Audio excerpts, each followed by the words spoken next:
What if the book that could unlock humanity's oldest secrets was buried for centuries hidden from the Bible, whispered in forbidden visions, and nearly lost forever? The Book of Enoch isn't just ancient myths, a forgotten map of angels, judgment, and a hope fierce enough to outlast the flood. There was once a book so powerful, so strange, so filled with visions of heaven and warnings for the earth, that those who read it feared what it might awaken. For centuries, the Book of Enoch was known, quoted, whispered about, but kept out of reach. It vanished, not in fire, not in flood, but in silence. A sacred silence enforced by priests, rabbis, bishops, gatekeepers who feared what the book might say about the world and about them. It wasn't always that way. In the time before the flood of doctrine and dogma, Enoch's words echoed freely. Ancient Jewish writers revered it. Early Christians read it aloud in gatherings by torchlight. The letter of Jude quotes it directly. The church fathers studied its visions with awe. But as power shifted and orthodoxy hardened, the book began to vanish from scroll collections. Councils debated its place. Scholars questioned its origins. And eventually, the gate closed. Enoch was deemed too wild, too speculative, too bold in its depictions of angels who fell and a cosmos alive with meaning. And so it disappeared. For over 1,000 years, the Book of Enoch survived only in fragments, teeny pieces quoted here, echoes there. Scholars believed the full text was lost forever.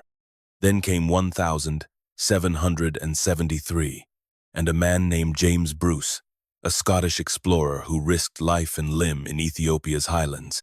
He returned not with gold or ivory, but with manuscript scrolls written in Ge'ez, the ancient liturgical language of the Ethiopian church.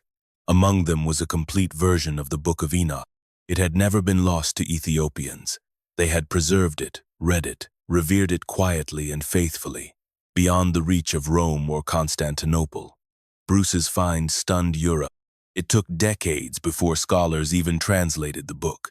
When they did, what they found was astonishing. Here was a vision that stretched from heaven's throne to the prison of stars, a story of angels who abandoned their posts, a warning to kings and tyrants, a promise of justice that reached beyond death. And beneath it all, the voice of Enoch, a man taken from earth, shone the machinery of the cosmos and sent back with a pen. But rediscovery did not mean acceptance. Many still rejected the book, fearful of its implications. It spoke too clearly, too radically. It suggested a universe not safely contained but watching, recording, judging. And yet the book could not be buried again. Once light touches something long hidden, the darkness cannot claim it back. The Book of Enoch, long forgotten, long suppressed, rose again not as a relic, but as a voice that speaks, still calling us to look higher, to ask deeper, to remember what others wanted us to forget. In the age of empires and explorers, when men crossed oceans in search of treasure, one Scotsman chased something stranger, knowledge buried in myth, whispered in footnotes. His name was James Bruce, a tall, defiant figure with a lion's mane of red hair and a mind too curious to rest. He wasn't looking for fame. He was hunting the source of the Nile. But what he found instead lay not in the river's waters, but in an ancient monastery carved into Ethiopia's highland stone. It was 1770 when Bruce entered the kingdom of Abyssinia, as Ethiopia was then known, a land of kings and clerics, of desert winds and mountain echoes. Foreigners rarely came this far. Fewer still returned. But Bruce was different. He spoke Arabic, dressed like a noble, carried himself with the stubborn grace of someone who had already outlived several close calls. He earned trust, not by force, but by patience. And it was that patience that led him to the monks of Quesquam and Gondar, keepers of secrets the wider world had forgotten. They did not show him gold. They showed him scrolls. Among them, one book stood out, thick parchment, written in the ancient Ge'ez script, its ink faded but legible. The monks called it Enoch, the Book of Enoch, not a fragment, not a quote, the whole text, preserved intact, as it had been read in the Ethiopian church for over 1,000 years. To them, it was no mystery. Enoch walked with God, and God took him. Of course, his words mattered. Bruce knew what he held. He had read the old scholars Origen, Tertullian, Jude. He knew the legends of a lost book that had once stood shoulder to shoulder with Genesis and Isaiah. And now here it was, in his hands, not myth, but manuscript. When he returned to Europe with several copies in 1773, scholars scoffed. Some called it a forgery. Others ignored it. It took decades before anyone even translated the text. But time, as always, proved the deeper truth. The Book of Enoch was real, ancient, wild. And unlike anything else in the biblical world, Bruce hadn't found the Nile's true source. But he had uncovered something older than any river's pathwords, untouched by Western hands, carried across centuries by monks who asked for no reward, only that the truth endure. In that monastery, surrounded by stone and silence, a forgotten prophet's voice waited for the world to listen again. And James Bruce, whether he knew it or not, had become its messenger. The Book of Enoch is not a single scroll, but a tapestry woven from visions, warnings, calendars, and dreams, 5 distinct sections stitched across centuries, yet bound by a single voice. Enoch, 7th from Adam, the man who walked with God and was taken. To read it is to step into a cosmos that stretches far beyond the borders of Genesis or Revelation. Here, angels fall not by accident but by desire. Here, stars disobey. Here, justice flows from heaven like fire and floods alike. It opens with the Book of the Watchers, perhaps its most famous part. In these pages, the veil lifts. Angels descend to earth, not as messengers but as rebels. They take human wives, teach forbidden arts, and father giants, the Nephilim, who fill the world with blood. Enoch, still mortal, is summoned to intercede. He climbs through the heavens, higher than any man before him, and returns with a warning no one wants to hear. Judgment is coming, not just for men, but for angels. Then comes the Book of Parables, where the tone shifts. Here Enoch sees not only what was, but what will be. Thrones blaze, books open, a figure appears, radiant with authority, yet called simply the Son of Man. He judges not with cruelty, but with perfect knowledge. The righteous rejoice, the wicked tremble. This part of Enoch reads like a whisper from the New Testament's shadow, messianic, apocalyptic, cosmic in scale. The astronomical book follows, strange and specific. Enoch becomes a sky watcher, guided by the angel Uriel. Together they count days, map stars, name the gates through which the sun rises and sets. Time itself becomes sacred. Enoch's calendar unfolds with mathematical precision, a solar year of 364 days.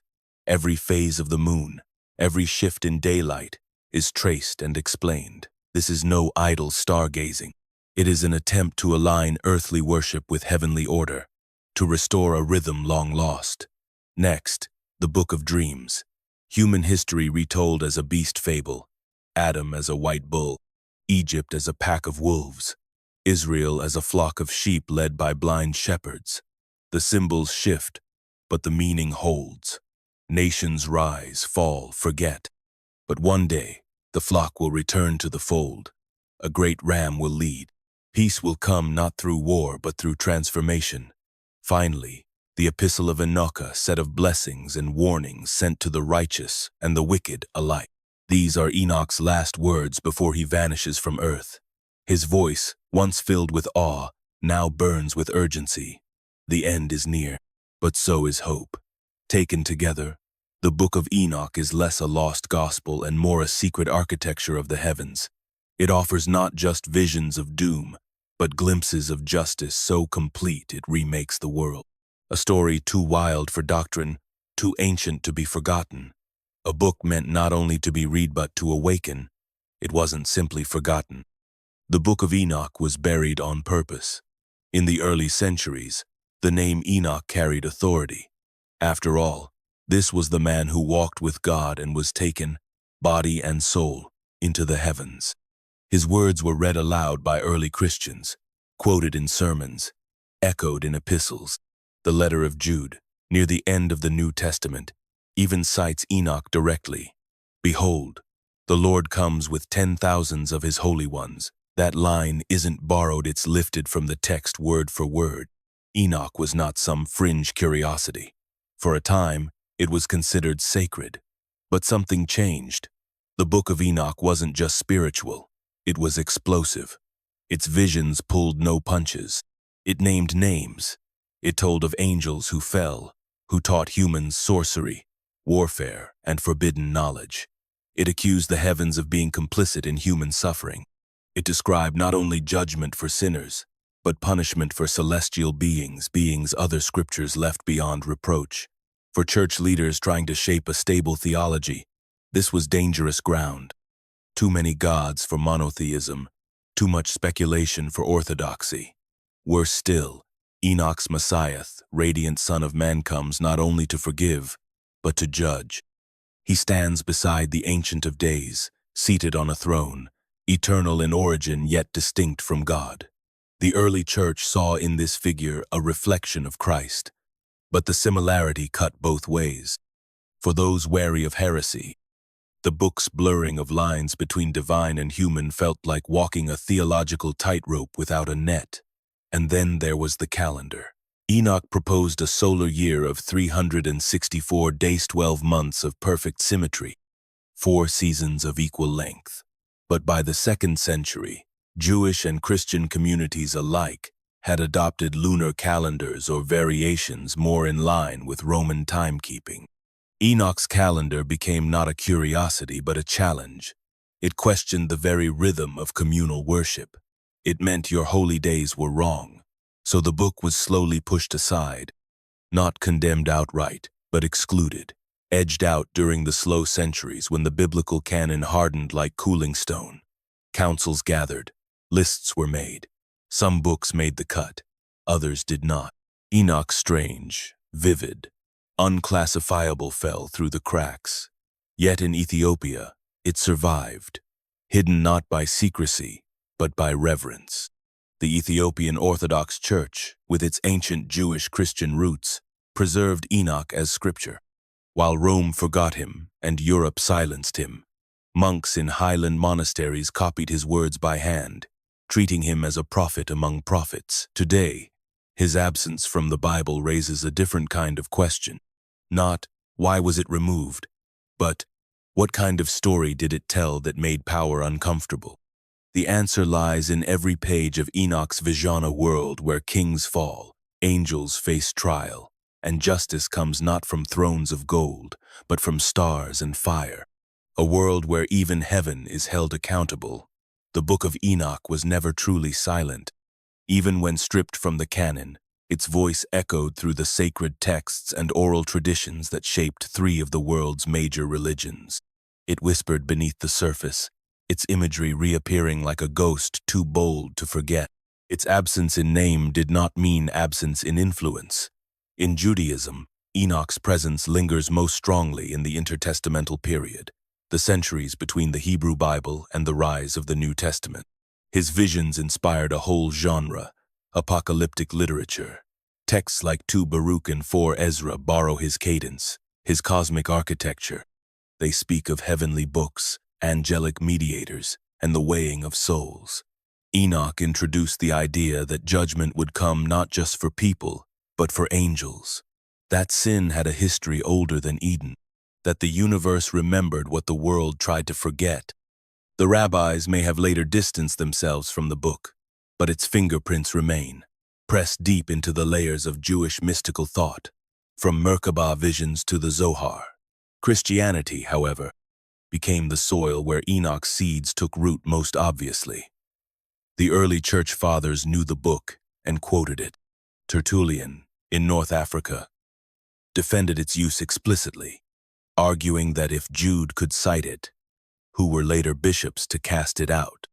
More than that, the figure of the Son of Man in Enoch pre-existent, righteous, seated beside God, Judging the world became the lens through which many early believers understood Jesus. The Gospels do not invent this figure from whole cloth. They inherit it, and Enoch is one of its clearest sources. When Jesus says, "The Son of Man comes in glory," he is echoing not Isaiah or Moses, but Enoch's second parable. Even Revelation, with its cosmic books, sealed scrolls, and rivers of fire, draws heavily on Enoch's dreamscape. But the influence doesn't end with Jews and Christians. Islam, too, carries Enoch's thread, though under a different name. In the Quran, a prophet called Idris is praised, exalted to a high station, a man of truth and patience. Early Muslim scholars linked Idris with Enoch, seeing in him the same skywalker who was lifted up by God without tasting death. Islamic tradition also speaks of heavenly tablets, of angels recording human deeds, of a scale that will one day weigh every soul. These are not foreign concepts, they're Enoch's echoes, harmonizing in another sacred tongue. What's striking is not merely that Enoch influenced all three faiths, but that it did so without institutional permission. Banned, lost, or hidden, it still seeped into theology like water into stone.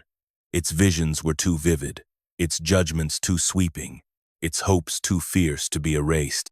Across languages, across continents, the book remained a buried root nourishing trees no one expected.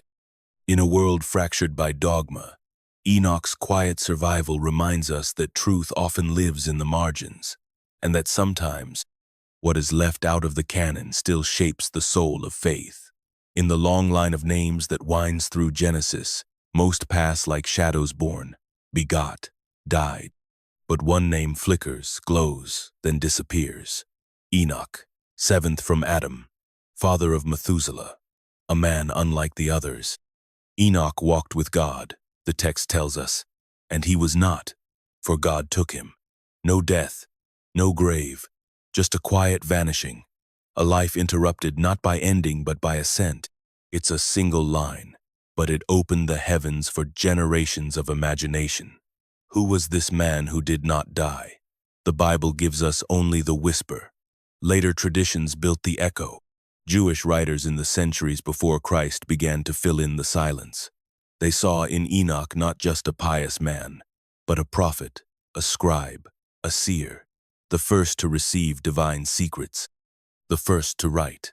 In an age before Torah, he became the proto-Moses, ascending a mountain not of stone, but of stars. They imagined him taught by angels, shown the gears of creation, trusted with the deep architecture of time and space. In these visions, Enoch becomes the axis where heaven and earth meet. And that's where the Book of Enoch begins, not with the quiet line in Genesis, but with the explosion of meaning behind it. The man who walked with God now walks among angels. He journeys through heavens layered like crystal palaces. He sees the storehouses of snow, the paths of the stars, the prisons of the fallen. He is not just witness but chronicler, handed a pen made of light, told to write what no man has seen. The Book of Jubilees calls him the first to learn the art of writing. Others say he taught humans how to track the stars, how to understand the calendar hidden in the sky. In the same breath, some traditions claim he knew the secret names of God.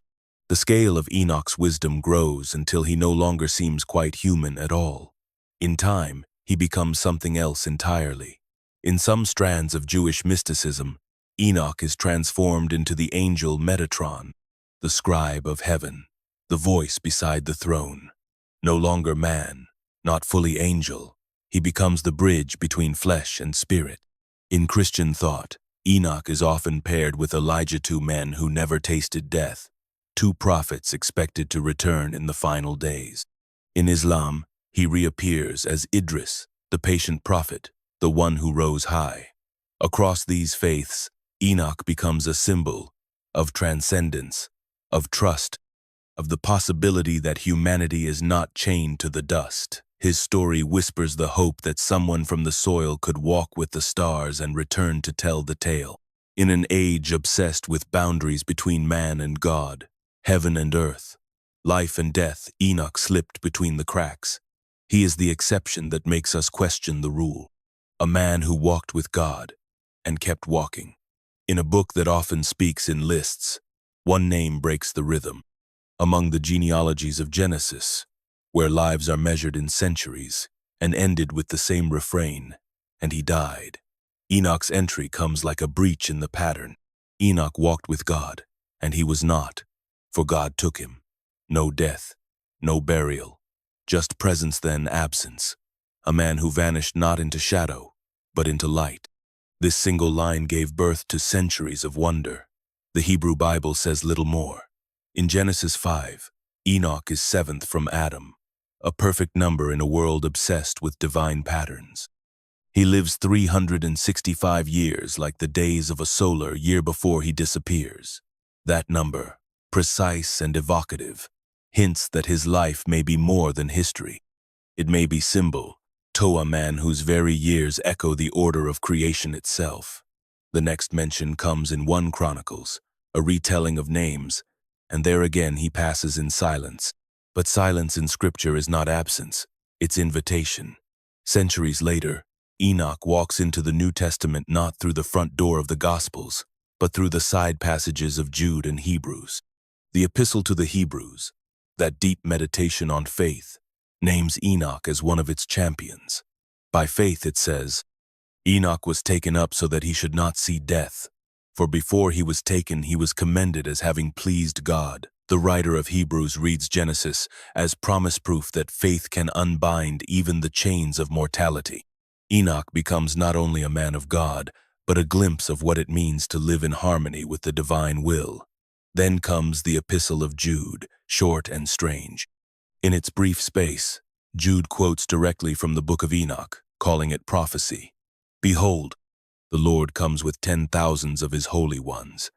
It's a line not found in Genesis, but lifted straight from 1 Enochon explicit moment where a non-canonical book is treated as sacred by a New Testament writer. For a flash, the curtain lifts, and we see how fluid the canon once was.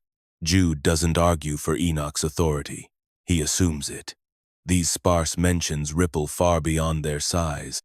Enoch is not a main character in the Bible, but his presence disturbs the boundaries. He lives without dying. He speaks from outside the canon, yet inside the faith. He is both ancient and timeless, silent and prophetic, absent and profoundly present. In a collection of books that begins with dust and ends with glory, Enoch is the hinge, a reminder that sometimes the smallest lines carry the greatest weight and that some truths are too bright to say out loud. So Scripture lets them whisper. Some men live and die, others vanish, and a rare few ascend. Enoch began as a man of the earth, born like any other into the long shadow of Eden. A descendant of Adam, he worked, walked, and named his children like all the rest. But unlike the others, Enoch did not just live a good life, he crossed a threshold. The Scriptures say he walked with God, and then he was no more. The text leaves us there, suspended in mystery. But the Book of Enoch dares to fill the silence with vision. It tells of a man called up, not just in body, but in purpose. One moment he's a father of Methuselah, and the next he's in the company of angels, drawn into the machinery of heaven. His transformation begins not with wings, but with revelation. The Watchers' fallen angels sent to observe the earth seek him out. They've seen judgment on the horizon and want him to plead for them. But why him? What had Enoch become that celestial beings would treat him as a bridge between realms? The answer lies in what happens next. Enoch is taken to the heavens, not merely as a guest, but as a witness. He is shown things no human was meant to see. The storehouses of snow, the courses of stars, the throne itself blazing in unspeakable light. He walks not in dreams, but in living realms, guided by angels, tested by awe. And somewhere along the journey, the man becomes more than a man. The heavenly scribes, beings who record every word, every thought, every heartbeat of history, hand Enoch a pen. They do not merely show him, they commission him. He becomes the one who writes what angels see, the one who records the secrets of heaven and the sins of earth. He writes of the Watchers' rebellion, of the flood to come, of the coming age when the righteous will shine like stars. In this act, he becomes the first prophet, the first scribe, the first to set divine vision into words. Later, Jewish and Christian traditions would take this further. Some said Enoch was transformed into the angel Metatron, the voice beside the throne, the heavenly scribe whose pen never rests. Others called him the one who measures the heavens, who names the secret paths of time. He became a being of wisdom, of light, of record a man who became a message. Enoch's transformation isn't a tale of escape. It's a story of calling. He does not leave earth behind for glory's sake. He is drawn upward to serve, to see, to speak. And in doing so, he becomes the model for all who seek more than this world can hold. A man who walked with Godand kept walking, even when the path left the ground behind. Before the flood, before the law, before kings and temples and covenants, something shattered. The Book of Enoch tells of a moment when heaven leaned too far toward earth, when those meant to watch crossed the line and changed the course of human destiny. They were called the Watchers, 200 angels, mighty and radiant, sent to observe the early world. Their charge was simple: to watch, not to touch. But in watching, desire woke. From their high places in the heavens, they looked down and saw the daughters of men mortal, fragile, beautiful. What they saw stirred something in them that was never meant to stir in angels. Samyaza, their leader, spoke aloud what others had only dared to think. "Let us go down," he said, "and take wives for ourselves." The others hesitated. They knew the weight of such a choice. If they were to fall, they would fall together. And so they made a pact, a solemn oath on Mount Hermon, binding themselves by curse, all or none.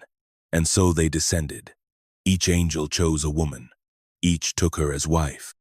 And from these forbidden unions came children, but not ordinary children. Giants, Nephilim, beings of great size and hunger, who walked the earth like gods and consumed all in their path. The Watchers did not stop there. They gave to humanity what was not theirs to give. Azazel taught men to make weapon swords, shields, and knives. Others taught enchantments, astrology, the uses of roots and herbs, the secrets of the stars and the signs of the earth. What might have seemed like gifts quickly became burdens. Power without wisdom, knowledge without mercy. Civilization bloomed unnaturally fast and rotted just as swiftly. Violence spread like a fever. Blood soaked the soil. The Nephilim grew wild, devouring all they could: beasts, men, and even each other. And through it all the Watchers stood apart, watching still, but no longer innocent. Heaven heard. The cries of the earth rose like smoke to the throne, and judgment began to gather. What makes this moment so potent isn't just the rebellion, it's the intimacy of it. This wasn't war in heaven. It was seduction on earth, angels stepping into mortal flesh, love turned to ruin, duty traded for desire. The Watchers didn't fall by force, they fell by choice. They chose earth over heaven, lust over law, impulse over eternity. And in doing so, they fractured the order of creation. The Watchers' descent is the opening wound in the Book of Enoch's long, aching history. It is the moment where divine purpose is abandoned, where heaven's secrets are spilled onto the ground, where angels become exiles, and the world begins to spin toward judgment. This is not a tale of romance, it is a warning that even beings of light, when drawn by the pull of flesh, can fall into shadow.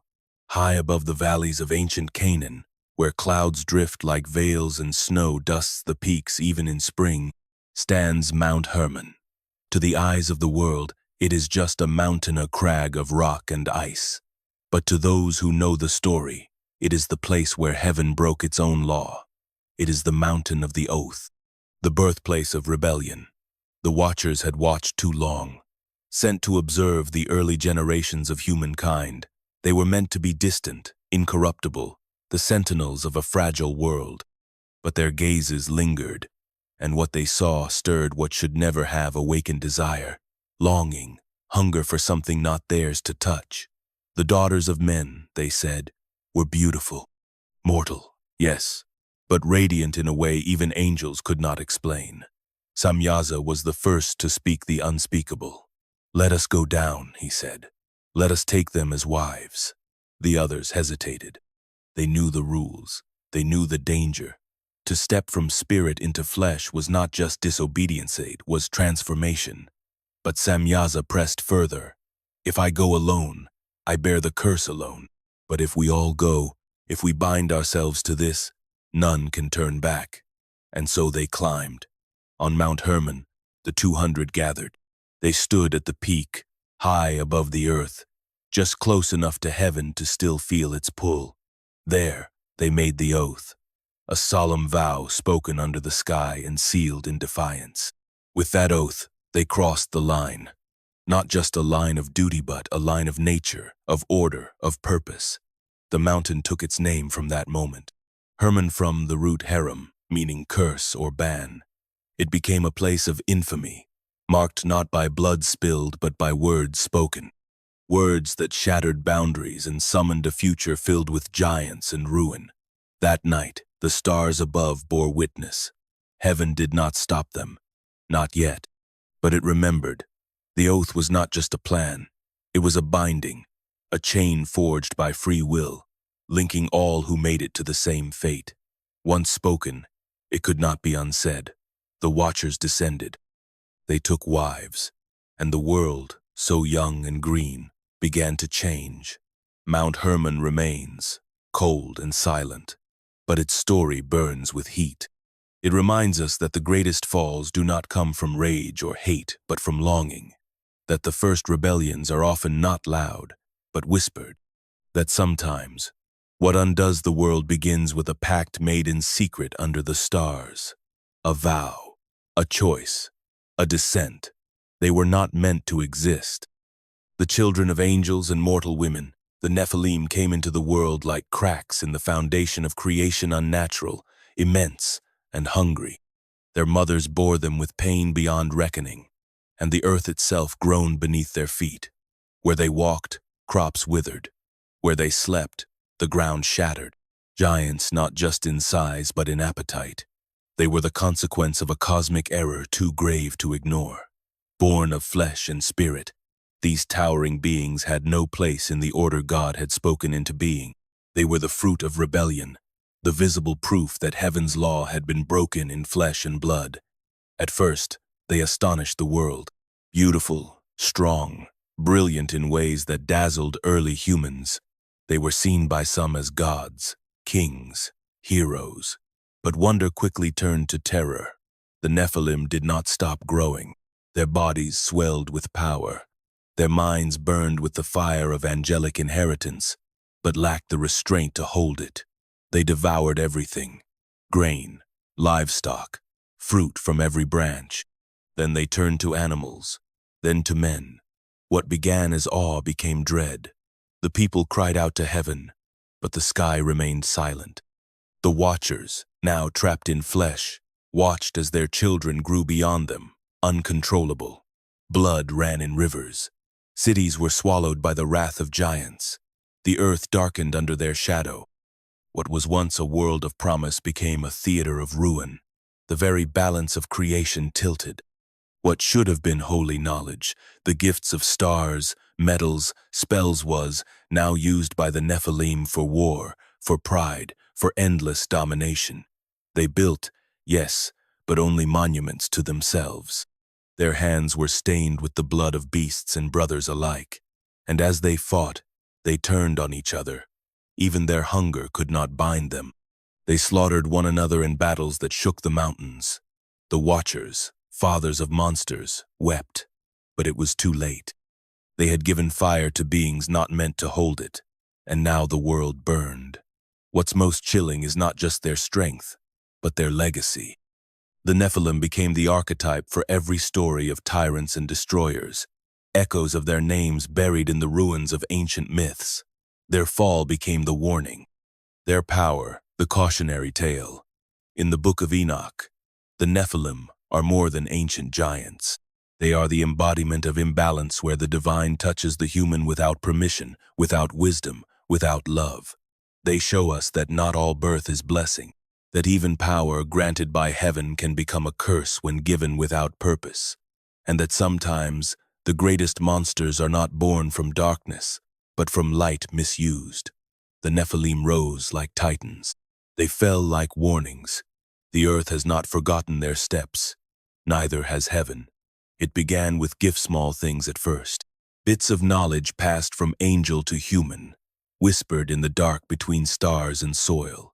A mirror polished from stone, a knife forged from ore, a plant boiled just so to ease pain or end life. The Watchers, once heavenly beings tasked with observing, became teachers, not of wisdom, but of secrets never meant for human hands. The line between divine and mortal blurred, and with it came consequences no one could contain. Azazel taught men to shape swords and knives, to mold metals into instruments of death. What had been created for harvest now served the harvest of war.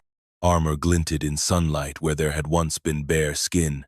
The sound of the forge replaced the quiet of the fields. Humanity learned how to kill faster than it learned how to live. Simjaza, their leader, gave the gift of enchantment, the hidden tongue, the power of spoken word to bend will and summon force. Others taught how to read omens in the stars, how to trace destinies in the dance of planets. Astrology and divination, once the realm of angels who moved the heavens, now trickled into human dreams. The sky no longer inspired awe. It became a clock to control fate, a map to grasp power.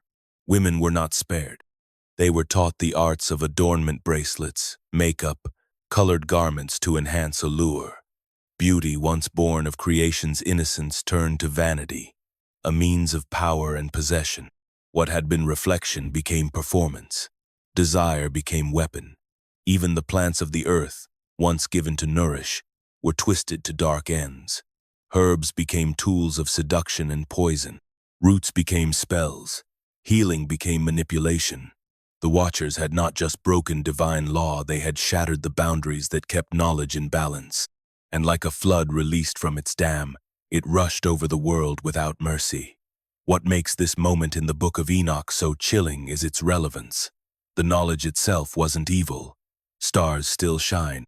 Metal still glows in fire. Beauty still catches the eye.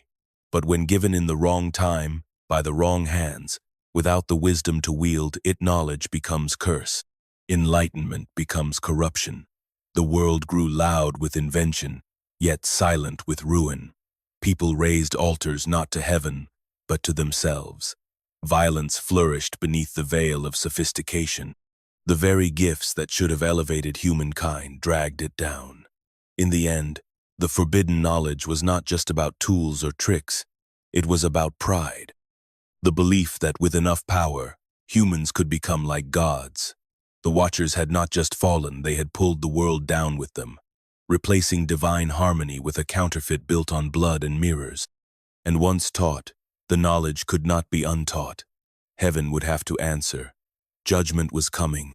But first, the earth would tremble beneath the weight of its own knowing. The earth was never meant to hold such weight. Not the weight of giants, nor the weight of forbidden knowledge, nor the silent grief of heaven watching from above. When the Watchers descended, they didn't just alter the skies, they fractured the ground beneath their feet. Their presence rewrote the balance of creation, and the world, once humming in quiet harmony, began to rot from within. It started slowly, almost invisibly. Crops that once grew in abundance began to wither. Animals once tame turned wild. Rivers that had flowed sweet now ran bitter with blood. The Nephilim, hungry beyond measure, devoured the land with open mouths and closed hearts. And when food failed, they devoured each other. Cannibalism unspeakable, unthinkable spread like a sickness. What had once walked upright now crawled in shadows, stripped of innocence and form. Humans, once stewards of Eden's echo, became corrupted by imitation. They learned from the Watchers not just tools, but desires. They made altars to false god-idols carved from wood and stone, clothed in gold, but lifeless behind the gleam. They worshipped what glittered, not what guided. Every sacred truth became a trick. Every blessing became a bargain. Vanity, lust, cruelty all magnified beneath the influence of fallen angels who whispered promises that always ended in silence. Violence spread like a storm across generations. Tribes turned to war. Cities rose not in praise but in defiance. Greed became law. The strong crushed the weak. And those once meant to protectings, judges, priests, became the worst offenders. Justice was bought, mercy was sold, and truth was a voice lost in the marketplace noise. The earth itself seemed to recoil, as if aware it had become a stage for something monstrous. The animals changed, too. Beasts, once separated by nature, now mingled, bred into strange hybrid creatures out of joint. Twisted forms that blurred the line between myth and terror, the very laws of biology bent under the Watcher's influence. Life no longer followed God's script. It improvised, and not in beauty, but in mockery. The Book of Enoch doesn't portray this world as simply evil. It shows a world in confusion, a world that has forgotten its shape, where boundaries are gone, where light and dark bleed into each other, and where humans, made in the image of God, now reflect the broken faces of their false teachers. The Watchers had wanted to elevate mankind. Instead, they dragged it into chaos. But heaven had not gone blind. The cries of the earth reached the highest places. The blood soaked into the soil. The screams of the innocent, the prayers of the forgotten all rose upward. Judgment was no longer a threat. It was becoming a promise. Because the earth, once a garden, now lay in ruins, and what had been corrupted must either be healed or swept away. The ground was soaked with blood, and the skies had grown heavy with silence. Humanity, once crowned with dignity, now groaned under the weight of betrayal by angels, by kings, by their own hands. What the Watchers began on Mount Hermon had spread like a shadow across creation, and the cries of the wounded, the broken, the devoured began to rise. Enoch tells us that it wasn't only people who cried out. The very earth itself began to speak, as if the soil could no longer bear what had been buried in it. The land accused the giants. The rivers murmured of defilement. The wind carried sorrow like ash. All creation joined in a chorus of grief, a lament that traveled through the firmament until it reached the ears of heaven. And then, silence broke. In the highest realms, the holy ones heard. Angels, uncorrupted by rebellion, looked down upon the chaos below and were stirred not just with pity but with fury. Among them, 4 rose to act: Uriel, Raphael, Gabriel, and Michael archangels, who stood nearest to the throne, saw what had become of the world they were meant to protect. What had been done could not be undone, but it could be judged. Michael looked upon the wickedness of the Watchers and the violence of their sons, and his voice thundered through heaven, "Shall not the Most High know?" The question wasn't doubt, it was declaration. Heaven had seen. Heaven had counted the tears. Heaven had not forgotten the innocent. Gabriel was sent to stir chaos among the Nephilim, to turn them against each other. The giants who once ruled as gods would fall by their own hands, their strength turned inward, their pride devouring itself. Raphael descended to bind Azazel, the corrupter, in chains, burying him in the desert beneath jagged rocks, sealing his eyes from the sun. There he would remain until the final judgmental lesson carved in dust and stone that no being, no matter how bright, stands above the law of heaven. Uriel went to warn Noah, the only righteous man left untouched by the disease of the age. A storm was coming, not of thunder but of cleansing. The flood was not just wrath, it was mercy, a reset when all else had failed. But before the waters would rise, Enoch was summoned. The man who had walked with God was called into the council of heaven not as a prophet, but as a witness. He would see the decrees written in fire. He would carry the message of judgment to the Watchers. He would record the verdict of heaven. The cries had been heard. The time of silence was over. Justice was waking. And the sky, once still, was about to open. He had no throne, no army, no altar crowned with smoke. Enoch was a man of silence, a walker between shadows, more familiar with the whisper of wind in trees than the roar of kings or the schemes of angels. Yet heaven chose him not one of power or stature, but one who listened. In a world unraveling under sin and spectacle, it was a quiet man who would carry the word of judgment. The summons did not come as thunder or flame. It came as light, a presence unfolding like morning on the edge of night. The watchers in heaven, those who had remained faithful, looked upon the earth and found one soul untouched by corruption. A man who still remembered the name of God, not as threat, but as breath. That man would not just witness the fall of angels, she would pronounce their sentence. Enoch was taken, not by death, but by invitation.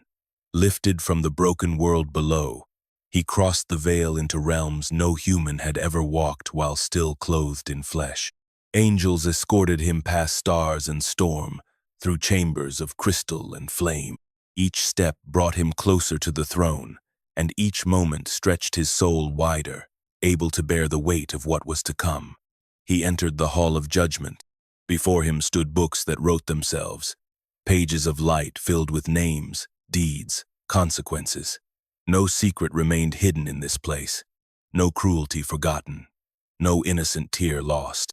The crimes of the watchers were there, line after line, teaching forbidden arts, corrupting flesh, sowing chaos, mocking the divine. Their sins had not vanished into the wind. They had settled in the books of heaven like ash. God did not speak in human words.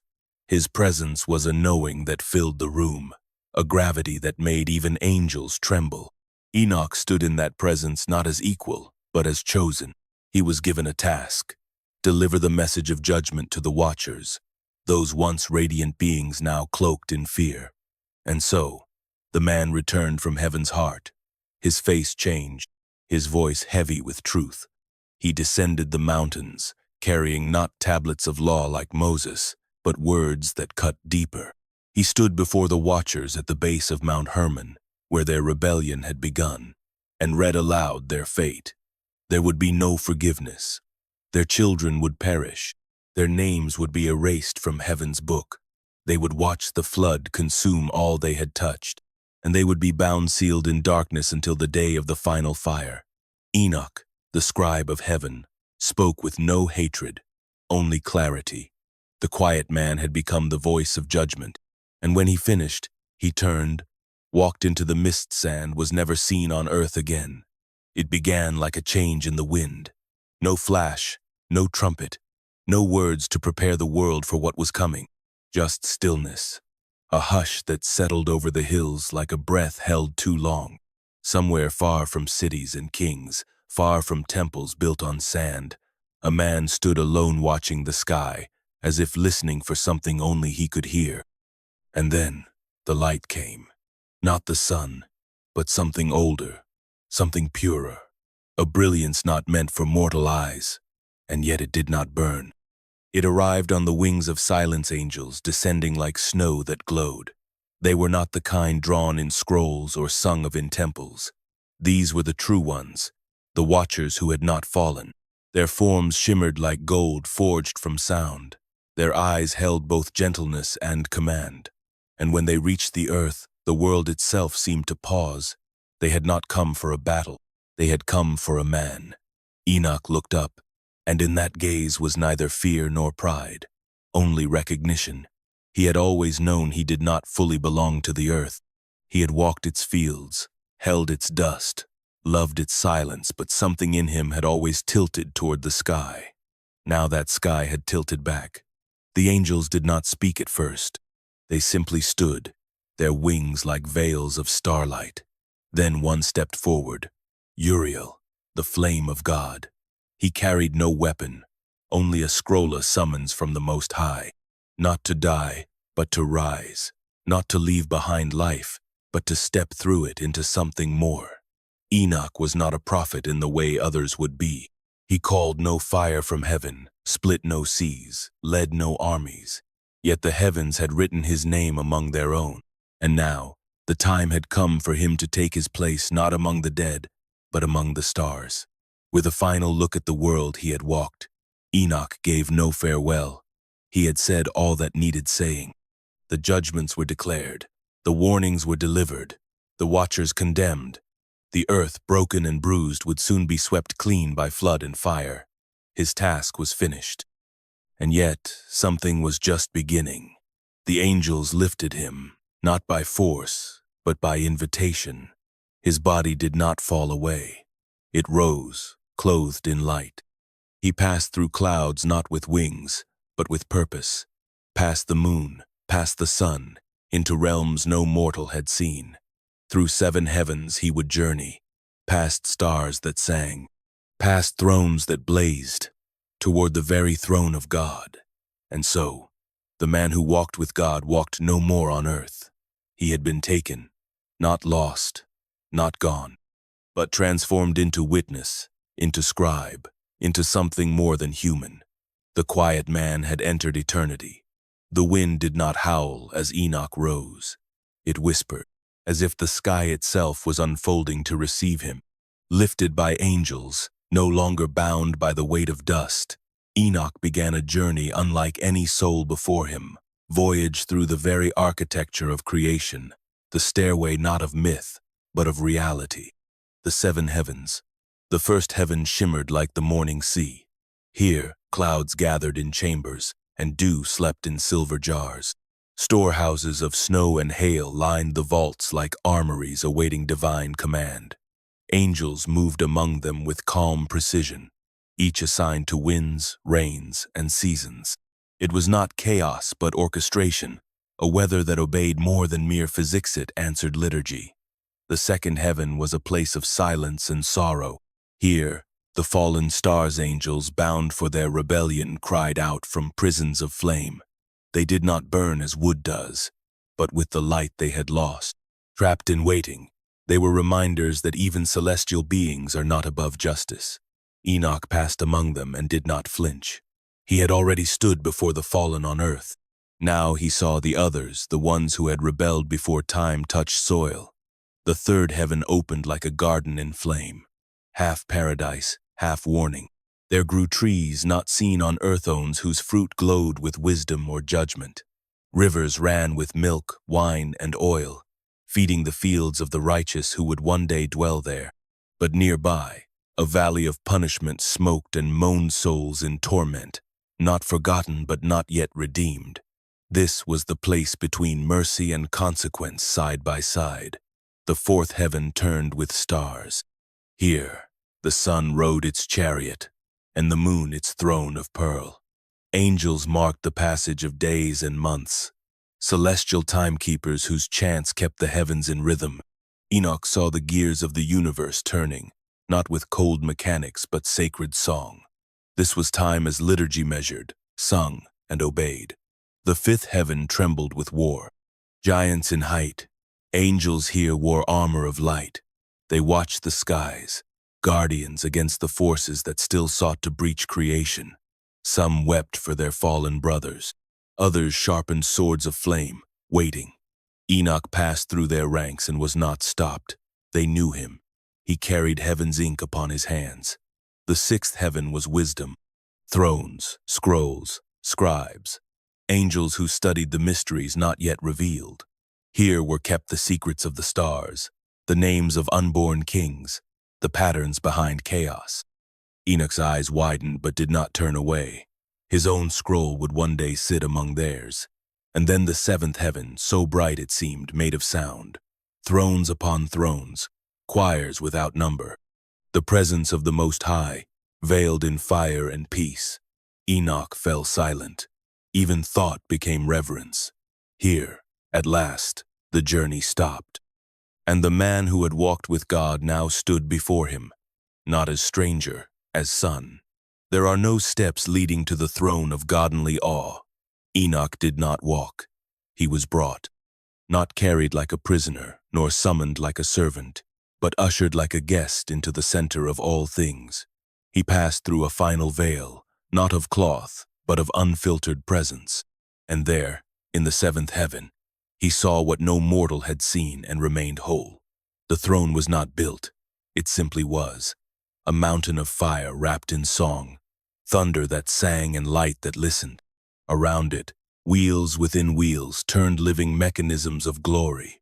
Seraphim circled without rest, crying holy in voices that shook the stars. Their eyes saw everything, past and future, as one breath. The air itself bent under the weight of justice and mercy, braided together like gold threads in a crown. Before this throne stood not armies, but books, vast shelves of light records of every word, every deed, every secret longing that ever flickered through a soul. Enoch looked upon them and knew they held the truth of the watchers, of their fall, of their children, of the grief that had soaked into the soil of the earth. And then he spoke, not with boldness, not with trembling, with obedience. Enoch had been chosen as messenger, not judge. But even now, in this place where time bowed low, he dared to ask. The watchers had pleaded with him, sent him to intercede. Cast from heaven, watching their offspring perish beneath a world that cracked under their crimes, they had begged for a second chance. Enoch stood in their place, not defending, but relaying. A single man speaking into a silence that had never known beginning. He asked if mercy might yet be found for the angels who had once walked in light, if forgiveness, somewhere in this cosmos of law, might stretch even to those who had fallen from such heights. Heaven did not answer with rage, but neither did it whisper pardon. The voice came not from the throne, but through it. It was presence made sound, final and firm. Judgment had already been passed. The watchers had known the law, and they had broken it not in weakness but in pride. Their children, the Nephilim, had drenched the world in blood. Their knowledge had twisted creation. Their fate was sealed not out of cruelty but necessity. Heaven had wept, but heaven would not bend. Enoch bowed, not in defeat, but in acceptance. He had delivered the plea. He had spoken for those who could no longer stand in the light, and now he would be given more than answers. He would be given roles, tasks, scrolls to write, secrets to keep, messages to send. The courtroom did not close. It simply moved forward. And Enoch, once a man of the earth, now stood among the scribes of eternity, watching the justice of the cosmos unfold. The silence that followed Enoch's plea was not emptiness. It was the weight of heaven gathering itself to speak. From the heart of flame and song, judgment poured not as a sudden thunderclap, but as a verdict long prepared. The watchers, once angels of splendor, now stood before the ancient order they had defied. Their names Semjaza, Azazel, and the rest echoed like distant bells across the halls of the seventh heaven, not in honor, but as charges written into the scroll of justice.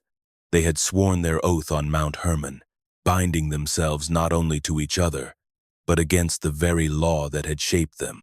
They descended with purpose, not by accident, and in doing so, cracked the firmament between heaven and earth. What followed giants, bloodshed, forbidden knowledge was not unforeseen. It was foretold, and still they chose. Now came the reckoning. Semjaza, their leader, would witness the death of his monstrous sons. The Nephilim, born of unnatural union, would slaughter one another in a tide of chaos, their own strength becoming their curse. Not one would survive. Their spirits, denied the peace of either heaven or earth, would become wandering shadows, restless and cruel, what later ages would call demons. Azazel, who taught men how to forge weapons and women how to paint their faces like gods, would bear special punishment. The corruption of war and vanity had flowed from his hands like poison. For this, he would be bound and cast into a deep desert pita place called Dudael. There, beneath sharp rocks and burning sand, angels would bury him in darkness, sealing him in chains until the day of final judgment. His name, once whispered in awe, would be cursed forever. The rest of the watchers would face similar ends. Stripped of their former glory, they would be imprisoned beneath the mountains of the earth, held in silence and fire for 70 generations. No voice would hear them. No light would reach them.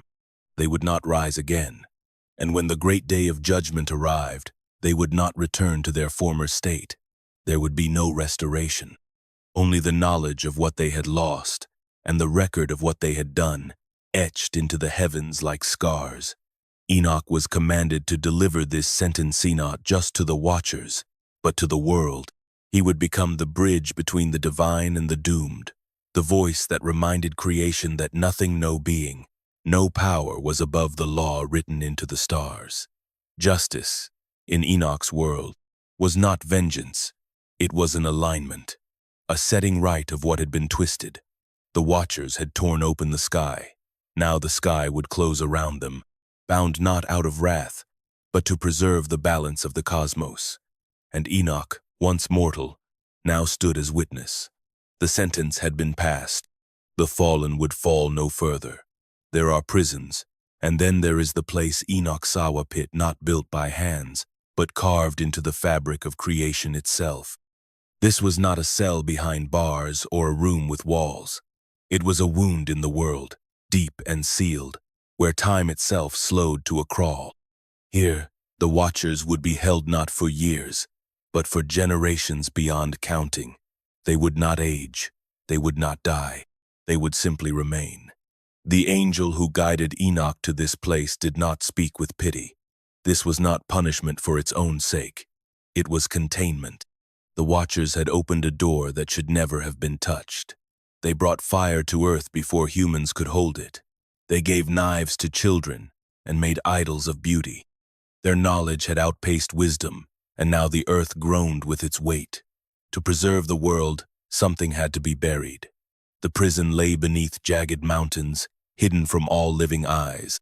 The way in was narrow, the light thin, but within, vast chambers yawned, caverns lined with heatless flame and walls that hummed with quiet dread. The watchers, once radiant, now crouched like shadows against the stone. They did not sleep. They did not speak. They watched, as if hoping to wake from a nightmare that would never end. Chains held them, but not made of metal.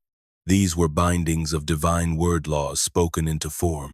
Not even they, beings of immense power, could resist. They had been made by heaven. Now they were unmade by the same. Azazel's cell was the deepest. In the wilderness of Dudael, angels had dug a pit with tools of fire. They covered him with sharp stones and poured darkness like liquid into the cracks.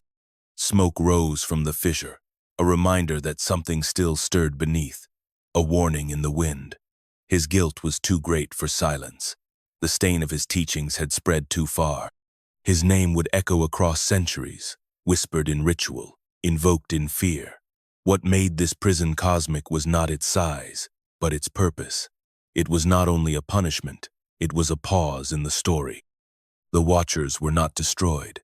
They were held, awaiting what even they did not understand, the day of the end, when the full shape of justice would unfold. Until then, they would sit in shadow, listening to the distant thrum of a world they could no longer touch. Enoch looked into the abyss and saw what could happen when glory is twisted into pride, when knowledge is used not to heal, but to rule. This place was proof that even angels could fall and that heaven would not turn away, but act. With mercy, yes, but with finality. The prison still waits, the chains still hold. But the time ticks on. The sentence had been passed, the watchers bound in shadow, but the damage they left behind still burned in the bones of the earth. Their monstrous children roamed unchecked, giants who crushed cities with their feet and drank rivers dry. The knowledge they had seeded of war, enchantment, vanity, blood had bloomed into full corruption. Humankind, once innocent and slow to learn, now raced toward ruin.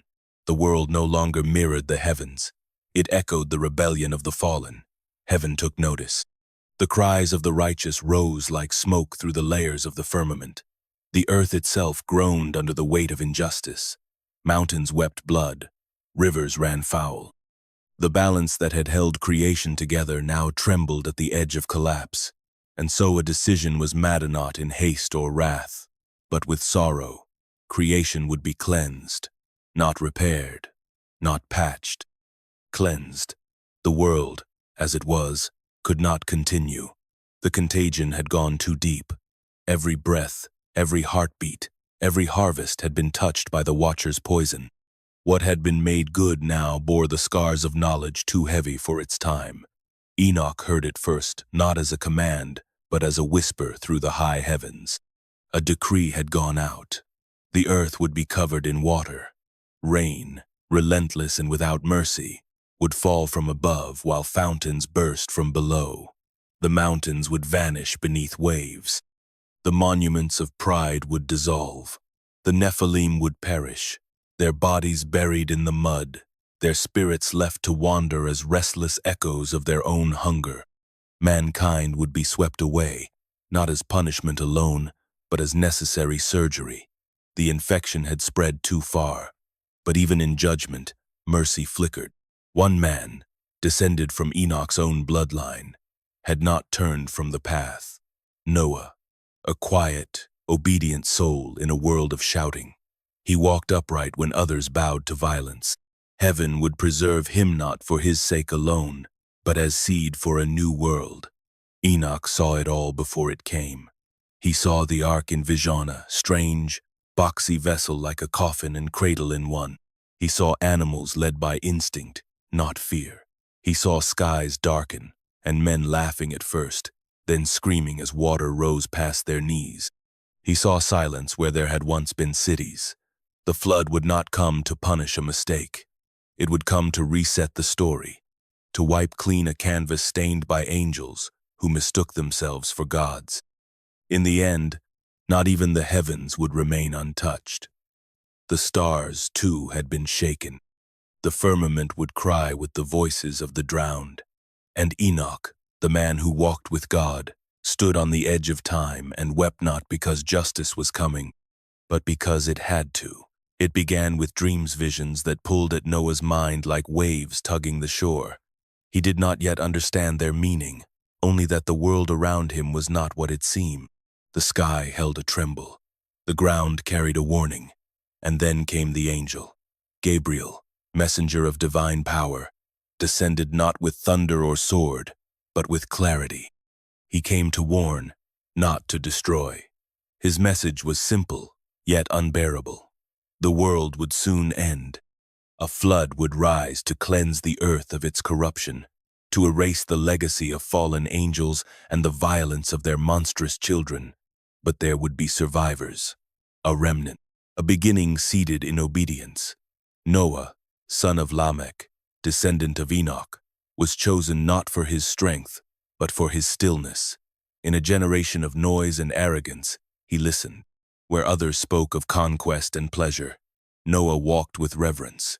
That walk would now lead him to something unthinkable. Gabriel spoke of a vessel, not a ship built for war or trade, but an ark, a container of life, shaped not by naval tradition but divine instruction. It was to be built long before the first raindrop fell, and Noah would build it in full view of a mocking world.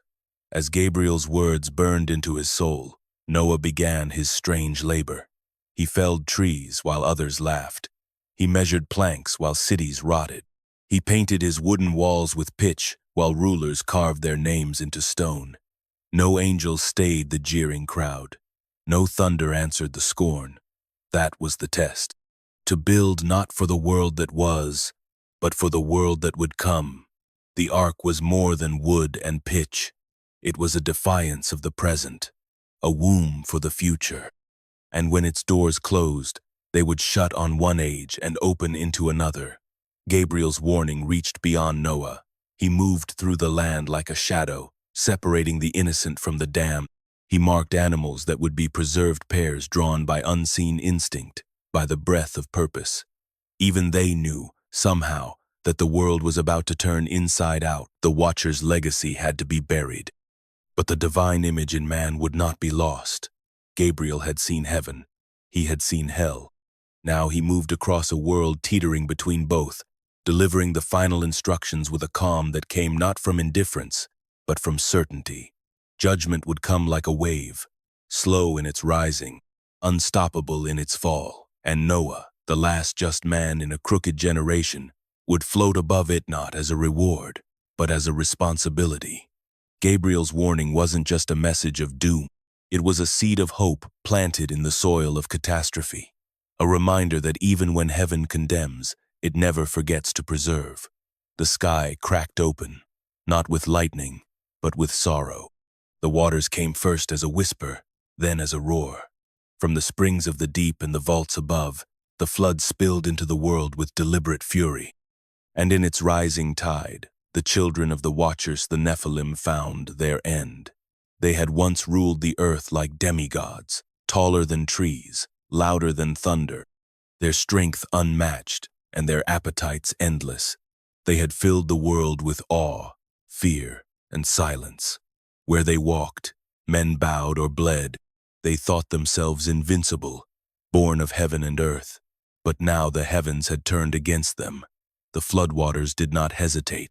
They surged through valleys and over mountains, indifferent to size, to power, to origin. The Nephilimgians, whose shadows once swallowed cities, were swept away like insects. Their cries rose not in defiance, but in confusion. The very sky that had fathered them now drowned them. Their strength could not swim. Their sighs became their doom. High above, from the edges of the firmament, the Watchers watched.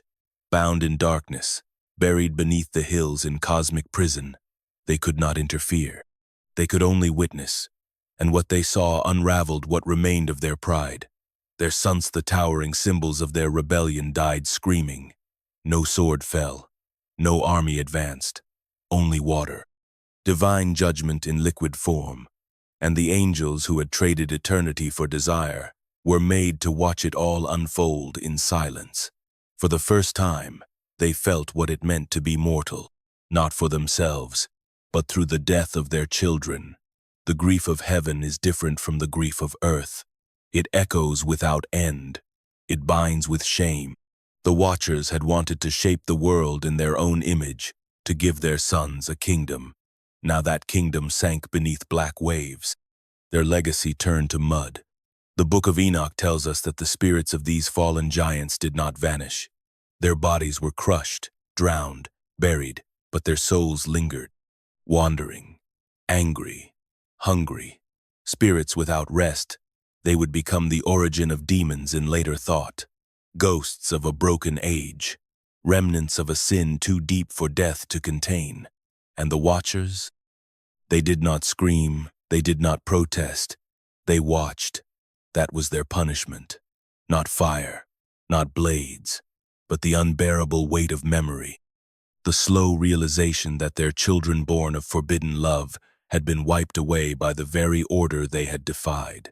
There is no agony like helpless grief, no torment like witnessing the end of what you once called beautiful. The flood was not just a cleansing of the earth. It was a funeral for a generation of titans. And the Watchers, who had once gazed down upon earth in lust, now looked down in mourning, forever chained, forever watching, forever remembering. The waters receded. The bodies of the giants rotted beneath layers of silt and stone. But something remained, something weightless and unseen. When the Nephilim died, their flesh was destroyed, but their spirits endured, cut loose from form, severed from heaven, rejected by earth. What rose from their drowned corpses was not silence, it was hunger. In the Book of Enoch, the death of the Nephilim is not the end of their story. It is the beginning of another nightmare. Their spirits, it says, became what we now call demons roaming the earth, invisible, bodiless, insatiable. Born from the union of angels and women, these spirits were never meant to exist. Not fully angel, not fully human, they belonged nowhere. Heaven would not take them back. Earth could no longer hold them. So they wandered. These wandering spirits had no homes, no names, no peace. They became creatures of torment, not out of malice at first, but out of absence of identity, of place, of belonging. They were thirst without water, hunger without food, desire without form. And in their emptiness, they clung to the living, possession, madness, violence. These were the ways they spoke, not with voices, but through chaos. Wherever there was weakness, they slipped in, into the mind, into the heart, into the breath of sleep. They whispered lies, kindled rage, stirred lust, stoked fear. They offered nothing, only fed on the pain they caused. They are not fallen angels. They are the children of fallen angels, their fathers chained beneath the hills, their mothers long buried, and yet their influence would stretch through ages. They would haunt deserts and cities alike. They would mimic gods, demand offerings, spread sickness, distort truth, and they would never die, for they were born of what defied death. Later scriptures would call them by many names unclean spirits, evil ones, devils.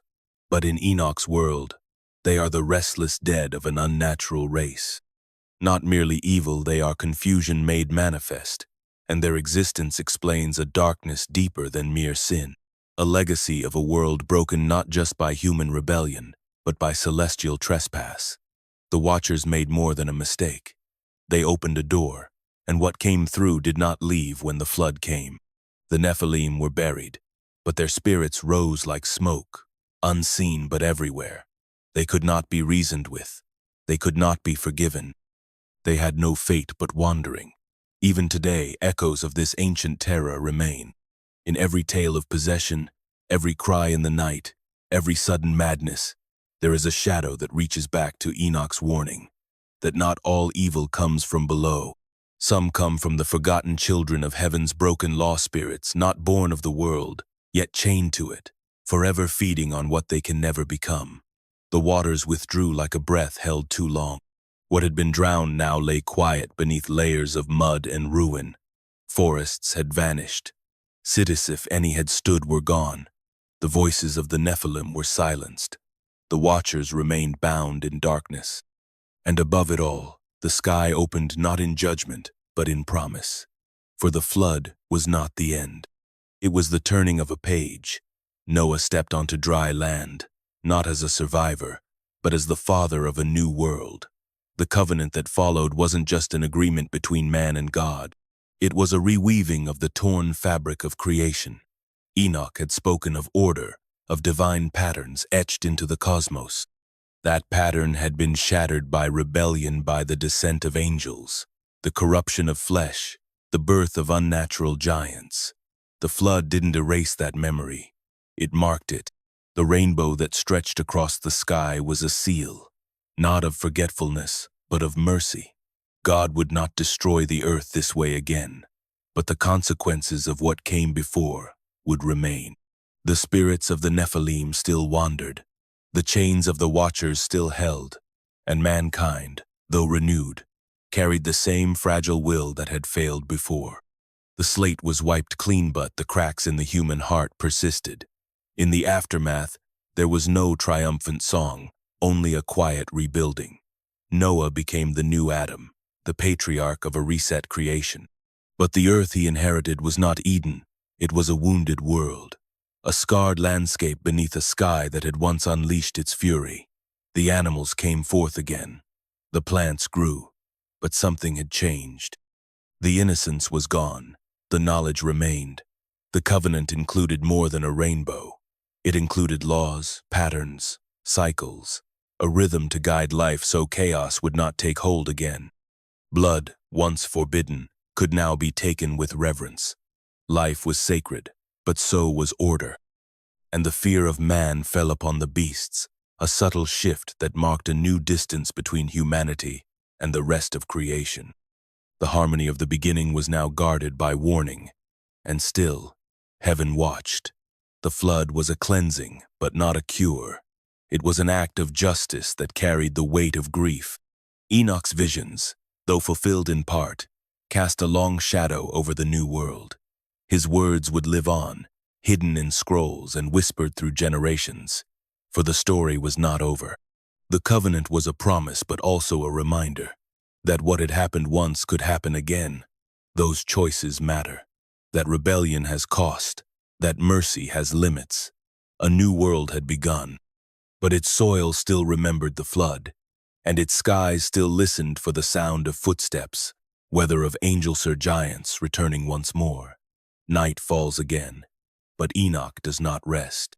The floodwaters may have receded, the Watchers may be chained, but the heavens still have more to say. The silence left behind is not peace, it is expectation. And into that silence, visions return. They come not as fire or flood, but as parables. Three dreams bound together like threads in a cosmic tapestry, each revealing something deeper than the last. In them, Enoch no longer merely watches, he begins to understand. These are not the dreams of a man asleep. They are revelations pressed into his soul, heavy with meaning. The Book of Enoch calls them the three parables, or similitudes, lessons given in riddled form, truths wrapped in symbols that demand reflection. Unlike earlier visions that showed creation's order or judgment's fury, these speak of something more mysterious: the arrival of a chosen one, the fall of kings, and the triumph of the righteous. The past fades, the flood is behind. Now, Enoch is given glimpses of what lies ahead. The first parable speaks of judgment not only of angels, but of kings and rulers, of those who wield power with arrogance and cruelty. It is a warning written into heaven's very design, that no crown will escape the weight of truth. The mighty will be weighed, their deeds exposed under the gaze of the Most High. What was once whispered by prophets is now thundered in vision. Justice is coming, and no throne is safe. The second parable reveals a figure long awaited, not an angel, not a prophet, but someone called the Son of Man. Enoch sees him seated on a throne of glory, shining with the light of the stars.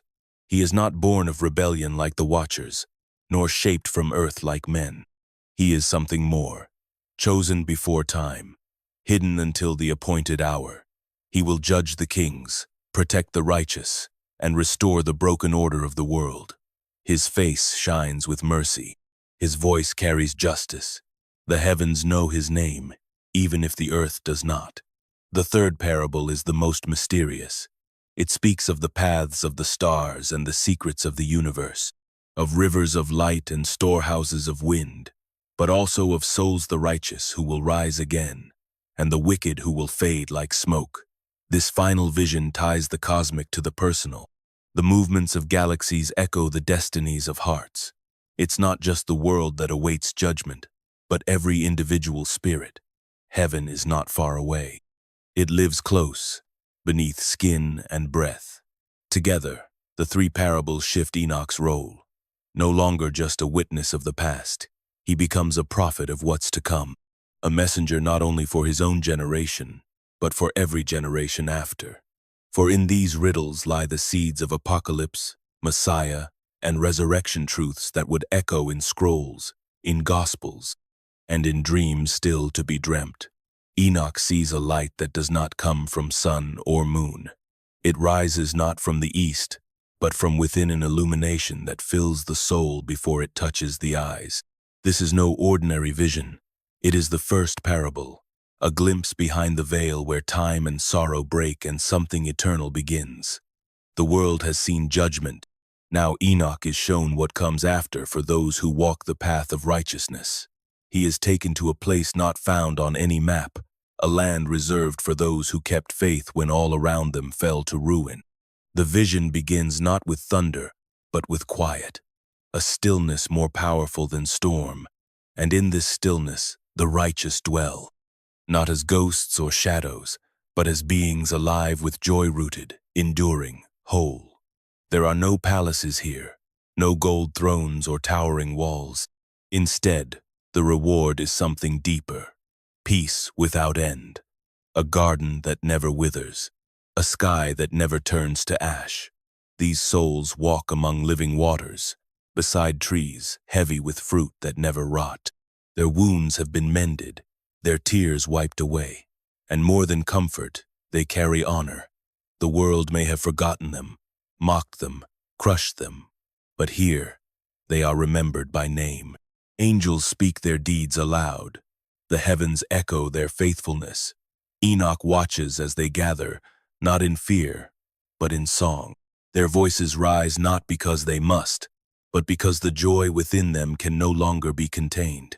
Every note speaks gratitude, every harmony a memory turned to praise. This is their inheritance, not won through conquest, but through endurance. They suffered without cursing. They hoped without proof. They waited while the wicked triumphed, and now the long night has ended. But the vision is not just comfort, it is also a contrast. As the light shines on the faces of the faithful, shadows stretch elsewhere. For the unjust, there is no dwelling, no garden, no peace. They stand far off, unable to draw near. They see the joy they forfeited, feel the weight of what was lost. The first parable is a promise, but also a reckoning. The choices of life are not erased by death. They are magnified. Still, the parable is not a celebration of vengeance. It does not gloat. It reveals. It shows what justice looks like when it is made whole. The righteous are not raised up to mock the wicked. They are raised because it is right, because the arc of time bends toward restoration, not simply revenge. As the vision fades, Enoch is left with the sound of singing, a resonance that lingers even as the image dissolves. He has seen the end of the road for those who walked in trust. He has looked upon the dwelling place of those who loved the light. And though the world below still groans, now he knows. Heaven remembers. Heaven rewards. Heaven waits. From within the shining mist, a figure begins to take shape, not an angel, not a man, but something in between, something more. Enoch sees him before he understands him, a presence both familiar and overwhelming. His face is like that of a man, yet filled with a light no human could carry. The watchers fall silent, the winds hold their breath, and heaven opens wide to reveal the one known only by this title, the Son of Man. He does not arrive with trumpet or war cry. He comes like dawn, soft and certain. He stands near the throne of God, not as a servant, but as one who has always been there, chosen before the stars were lit, hidden until the time was right. Now, revealed not as a judge alone, but as the embodiment of mercy and power fused. The Son of Man is given authority, not seized with sword but granted with love. All dominions, all kings, all nations, past and future, will answer to him. He speaks with justice sharper than any blade, but his gaze holds something more: compassion for the broken, fire for the proud. Enoch watches as multitudes bow before him, not out of fear, but recognition. They see in him the truth of their own longing, a king not of conquest, but of wholeness. And yet, for the wicked, his appearance signals the end. Those who ruled through cruelty, who twisted law and silenced the innocent, find no refuge now. They tremble before the one who sees them as they truly are. Their power is stripped away like dust in wind, their names erased from the memory of heaven. This is not wrath for wrath's sake. It is correction on a cosmic scale. The crooked made straight, the scales balanced once and for all. The Son of Man speaks, and his voice carries like thunder across creation, not to condemn all, but to call the willing, to gather the scattered, to raise the forgotten. His role is not merely judgment, it is renewal. Through him, the faithful rise. Through him, the suffering are crowned. The age of shadows breaks, not with war, but with presence. Enoch, still only beginning to understand, writes what he sees with trembling hands. For this is the figure around whom all things now turn. The mystery once hidden even from the angels now walks among them in radiant glory. The Son of Man, hope of the lowly, the terror of tyrants, the heart of heaven made visible. What Enoch witnesses is not just a prophecy. It is the unveiling of destiny, a vision that reaches beyond his time into every age to come. For in this figure stands the answer to the ancient ache. Someone is coming. Someone has always been coming. And now he stands revealed. The vision shifts. The stars flicker. The earth trembles. And silence falls across heaven. Enoch sees a great courtroom stretching beyond horizon and time, a place not built by human hands. Thrones rise like mountains of flame. Books, open books that remember everything. No bribe can close them. No plea can alter their lines. The day of judgment has begun. The Son of Man stands at the center, not as witness, but as judge. Around him, angels move like wind and fire, taking their places as record keepers, heralds, and executioners. The multitudes gather kings and beggars, angels and demons, Every soul that has ever walked or fallen, time folds into itself. The past stands beside the present. Every act, every thought, every wound delivered or endured is laid bare. The mighty come first. The rulers who wore crowns on earth now stand naked before the cosmic court. No soldiers guard them. No advisors whisper strategies. The gold and marble of their palaces mean nothing here. The Son of Man looks upon them, and they wither under his gazanot from heat, but from knowing. Here they see, clearly and without defense, what they became. The verdicts are swift. Some weep for the poor they never fed. Others rage against a justice they can no longer twist. Then come the angels, the watchers, who rebelled, who abandoned their posts, who gave humanity what was not theirs to give. These celestial beings, once robed in glory, now tremble as they face the one they betrayed. Their crimes echo louder than thunder: corruption, seduction, the ruin of creation's harmony. They ask for mercy. The silence answers. The Son of Man speaks, and their judgment is sealed eternal chains, burning valleys, memories that sting like flame. But this day is not only for wrath. The righteous rise too. The ones who lived quietly, who gave without fame, who suffered in secret while the world looked away, they are lifted up. Their names shine from the books. Their tears are wiped. Their scars become marks of honor. No deed was too small to be seen. No kindness forgotten. The Son of Man calls them forward, not as servants, but as sons and daughters. He places light upon their heads. Even creation itself seems to sigh. The earth, long abused, is restored. The stars, long wandering, return to their paths. Order blooms from chaos. The balance, once broken, is made whole. Enoch writes it all, not as a threat, but as a promise. A vision not only of judgment, but of justice. In a world where wrong often goes unpunished, this vision dares to say that nothing is lost. Every cruelty will answer. Every mercy will count. And in the center of it all, the Son of Man stands not with a sword, but with truth. The storm has passed. Judgment has fallen like rain, washing clean what was stained. Now, in the silence after thunder, Enoch sees a world remade. The sky opens not in violence, but in invitation. The third parable begins, not with fire, but with light. And in that light, something new takes shape.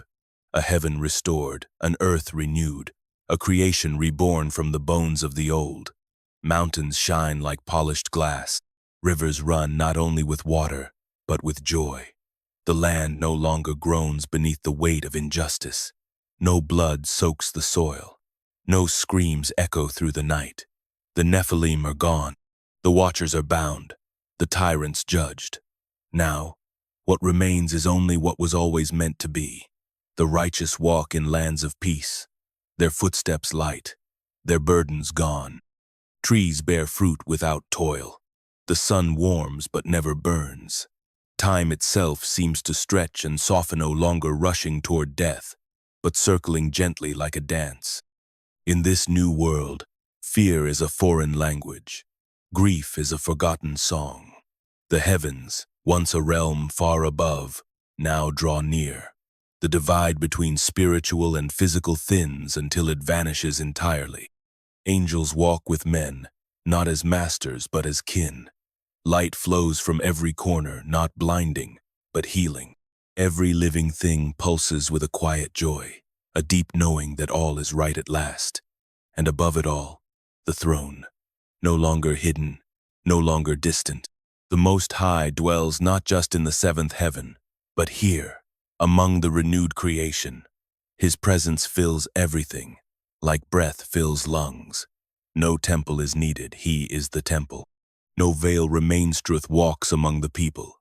The Son of Man reigns, not as a conqueror but as a shepherd.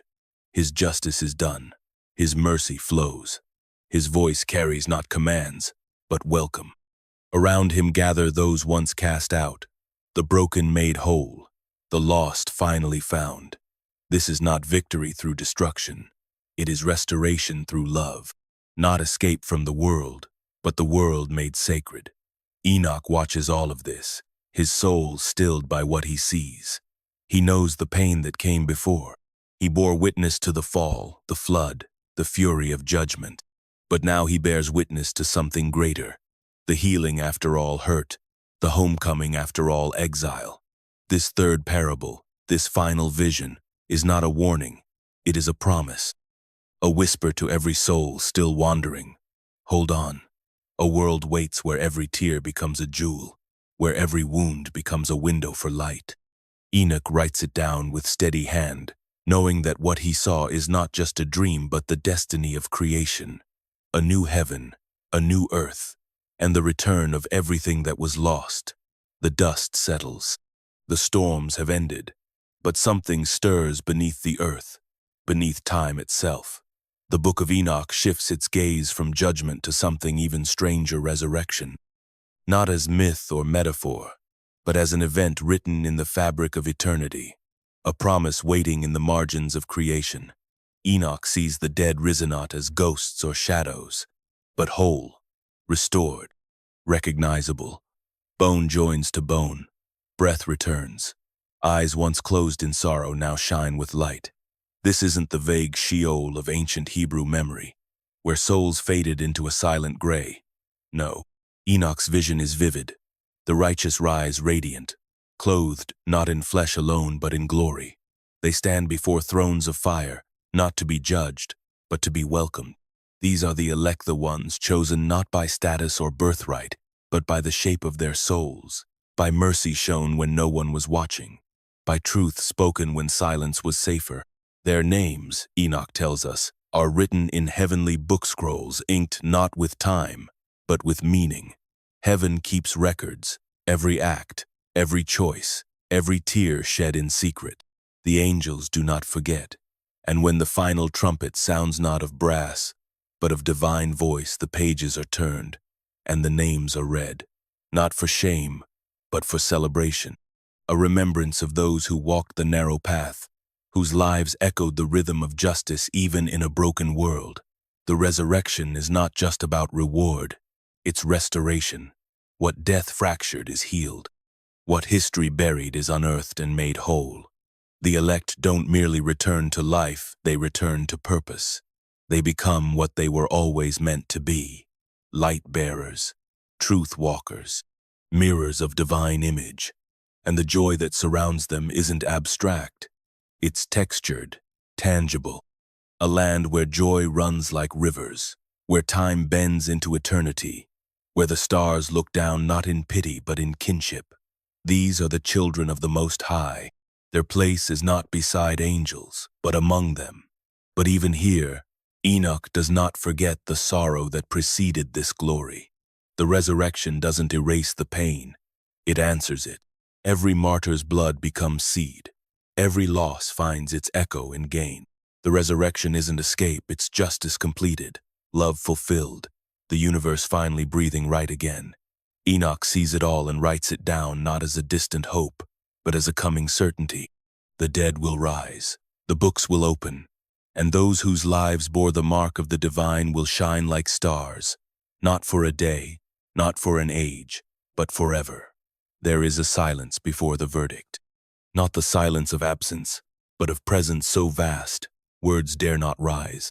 Enoch stands once again in the highest of heavens, his feet upon floors of fire, his eyes lifted to a sight few have seen and lived to speak of the throne of the Ancient of Days.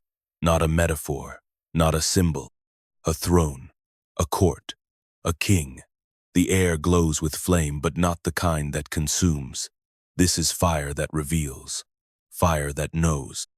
Around the throne are others lesser thrones, seated with elders, beings of age and wisdom so great that time itself bends around them. Rivers of flame flow out from beneath their feet. The sky above is not sky, but judgment stretched wide like a scroll waiting to be unrolled. The Ancient of Days does not need to speak. His gaze alone is verdict. His stillness holds the balance of creation. And yet, books are opened, real books, written with light and sealed with eternity. Enoch sees them, the record of every soul, every act, every secret cry uttered in the dark. No bribe can touch these pages, No lie can smudge them. This is memory beyond memory, kept not in ink but in justice.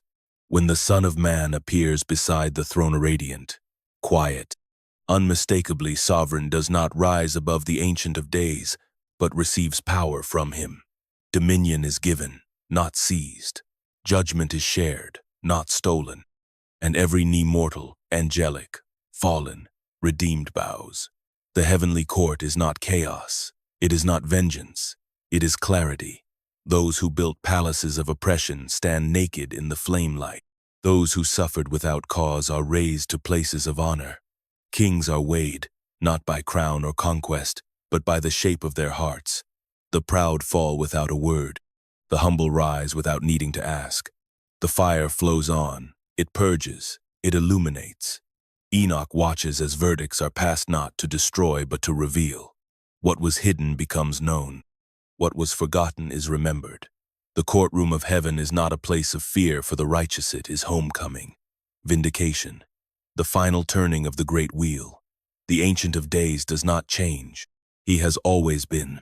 Before stars, before angels, before time began to tick its rhythm into being, he sat and still sits and will always sit, not in slumber, not in distance, but in the center of all things. His throne burns, not to scare, but to purify. His court stands, not to condemn, but to complete. And in that fire-lit place, with scrolls open and eyes watching, the cosmos holds its breath, knowing that in this court, nothing is lost, nothing is wasted, and everything will at last be made right. Night after night, Enoch looked up, not with idle wonder, but with purpose.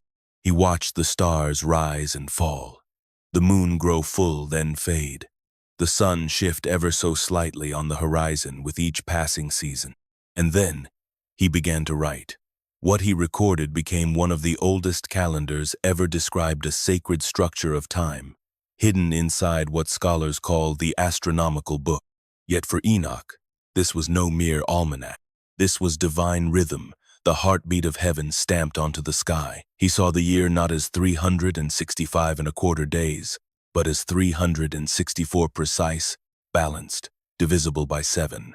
4 perfect seasons, 13 weeks each day holding its place like a note in a cosmic song. This wasn't a flaw in calculation, it was design. For Enoch, a calendar was holy. If worship was to match heaven's beat, then the days themselves had to align with divine intention. 12 gates in the sky, 6 in the east, 6 in the west. The sun moved through these gates like a traveler following an invisible map. In the summer it rose through the northern gates. In the winter, the southern. Enoch tracked its path with care, noting not just where it rose and set, but how long light reigned each day. The sun was not just a lamp, it was a marker, declaring times and seasons, fasts and festivals, beginnings and ends. And then there was the moon, beautiful, slippery, ever-changing. Enoch measured its light, counted its days, followed its swelling and shrinking arc across the night. But something troubled him. The moon's calendar, the lunar year, did not match the sun's. Its months drifted. Its feasts grew misaligned. For Enoch, this was more than an inconvenience.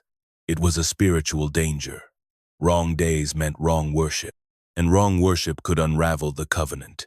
His writings whisper of conflict divisions among the priests, disputes over when to fast, when to celebrate, when to stand still in reverence. Behind the stars and numbers lies a tension that once gripped the temple itself. The sacred calendar wasn't just about days, it was about authority. Who decides the rhythm of holy time? But through it all, Enoch remained the watcher, the quiet scribe of the heavens. He recorded not just paths, but meanings. He wrote of star names and wind directions, of how days and nights shift like breath. He saw the cosmos not as cold mechanics, but as living order, a temple in motion. Long before telescopes, before clocks, before printed calendars or digital time, a man stood beneath the stars and counted not to control time, but to honor it, not to command the heavens, but to listen. In his patient watching, he found something that still speaks. The sky, if you watch long enough, begins to sing. And Enoch, first among the listeners, was the one who wrote down the tune. High on a mountain, where sky and earth blur into silence, Enoch stands beside the angel Uriel. There is no sound but the whisper of wind and the slow turning of the world. And then the angel points not at a star or a planet, but at the place where the sun begins its daily journey. Look, he says, and understand. Before Enoch stretched 12 gates carved into the horizon, 6 in the east and 6 in the west. These are no metaphors. In his vision, they are real vast openings in the firmament where the sun rises and sets, like a king passing through a cosmic palace. The sun does not wander aimlessly. It enters through one gate, exits through another, its path changing with the seasons but always according to a sacred pattern. In summer, the sun rises through the northernmost gate, granting the world its longest days. In winter, it slips through the southernmost, and the nights grow long and heavy. Between these extremes it marches, month by month, shifting its gates with quiet precision. Enoch records it all. He measures the days and nights, counts the hours of light, marks the tilts and turns of the year. Nothing is random. All is timed. This is heavenly timekeeping, a calendar not built by kings or priests, but by the hands of God, etched into the sky for those with eyes to see. Enoch's watchers are not just angels, they are celestial timekeepers, guardians of the seasons, caretakers of divine order. They ensure that the sun's path never strays. If it did, the balance of creation itself could collapse. Uriel warns him. When the sun does not rise where it should, when it enters the wrong gate or sets too far from its appointed path, trouble follows. Floods, droughts, famine, war. These are not random disasters, but signs that something has broken in the rhythm of heaven and earth. For Enoch, to know the sun's gates is to read the pulse of creation itself. There's a holiness in this tracking, a reverence in the counting. Enoch is not just building a calendar, he is mapping the laws of time. His vision becomes a priestly science, where sunrise marks sacred duty and solstice speaks of spiritual turning. Every gate is a symbol, every season a teaching. The year itself becomes a sermon written in light. To modern minds, it may seem strange to see architecture in the sky, to imagine gates and keepers above the clouds. But for Enoch, the universe was a temple, and time was its liturgy. The sun's journey wasn't just a natural cycle, it was a divine procession. And the 12 gates weren't mere poetic devices. They were the hinges on which the doors of eternity turned. Above the world, beyond the storms and shifting clouds, hangs a second light softer than the sun, colder, but no less essential. The moon. To Enoch, it is no mere ornament of night. It is a sacred timekeeper, pulsing with divine rhythm. Just as the sun moves through 12 gates in the firmament, the moon follows its own path, waxing and waning in a cycle of purpose, not chance. Uriel, the angel of wisdom, explains it with care. The moon grows larger until it is full, then diminishes until it disappears, only to begin again. 29 days, sometimes 30. Enoch counts each phase, notes the balance of light and darkness, and discovers a hidden symmetry. This isn't chaos. This is choreography, celestial order guided by an unseen hand. Unlike the sun's fixed rhythm, the moon's light shifts. It doesn't always match the solar calendar. That drift, Enoch sees, is a source of danger. When the moon strays too far from the sun's pattern, when months fall out of sync with the seasons, the holy days of earth lose their alignment with the heavens. Prayers come on the wrong day. Feasts are mistimed. Worship stumbles. The very covenant trembles. So Enoch watches the skies with relentless attention. He learns that the year, as heaven intends it, holds 364 days, a perfect multiple of 7, 52 weeks, 4 seasons of precisely 13 weeks each. In this sacred calendar, every holy day lands exactly where it should. Every Sabbath sings in harmony with the stars, but not everyone follows it. Some watch the moon instead, letting its irregular path define their time. Enoch calls this a dangerous error. Wrong calendars, he says, lead to wrong worship, and wrong worship leads to judgment. Yet even in its imperfect drift, the moon serves a role. It marks the night, it governs tides, it reflects not its own light, but the light of the sun. Just as humanity was made to reflect the divine, the moon becomes a mirror, a lesson in humility and mystery, always changing, yet always returning. A cycle of death and rebirth written in silver across the sky. Enoch's vision of the cosmos is not cold or mechanical. It is alive, vibrant, filled with breath. The sun and moon do not merely move, they obey. The stars march in rank. The winds follow ancient paths. The seasons rise and fall as if singing an unseen song. Every orbit, every eclipse, every turn of the equinox is a sacred gesture. The sky, in Enoch's eyes, is scripture. It speaks of order in a world that often feels broken. It whispers that there is purpose behind the spinning of planets, meaning hidden in the waxing of moons. And for those who watch with care like Enoch, once did the heavens still speak, not in words, but in rhythm, not in sermons, but in cycles. The divine dances in circles of light. In the stillness of night, ancient eyes looked upward and did not see emptiness. They saw movement, purpose, will. To them, the sky was alive with being stars that watched, planets that walked paths set down before time began. But not all kept to their course. Some defied the order written in the firmament, and Enoch saw what few dared even to imagine: rebellion in the heavens. The Book of Enoch speaks of stars not as silent fireballs, but as sentient creatures' lights with duties, roles, and responsibilities. Their glow was more than beauty. It was obedience. When a star failed to rise at its appointed time, it was not an accident. It was an act of cosmic disobedience.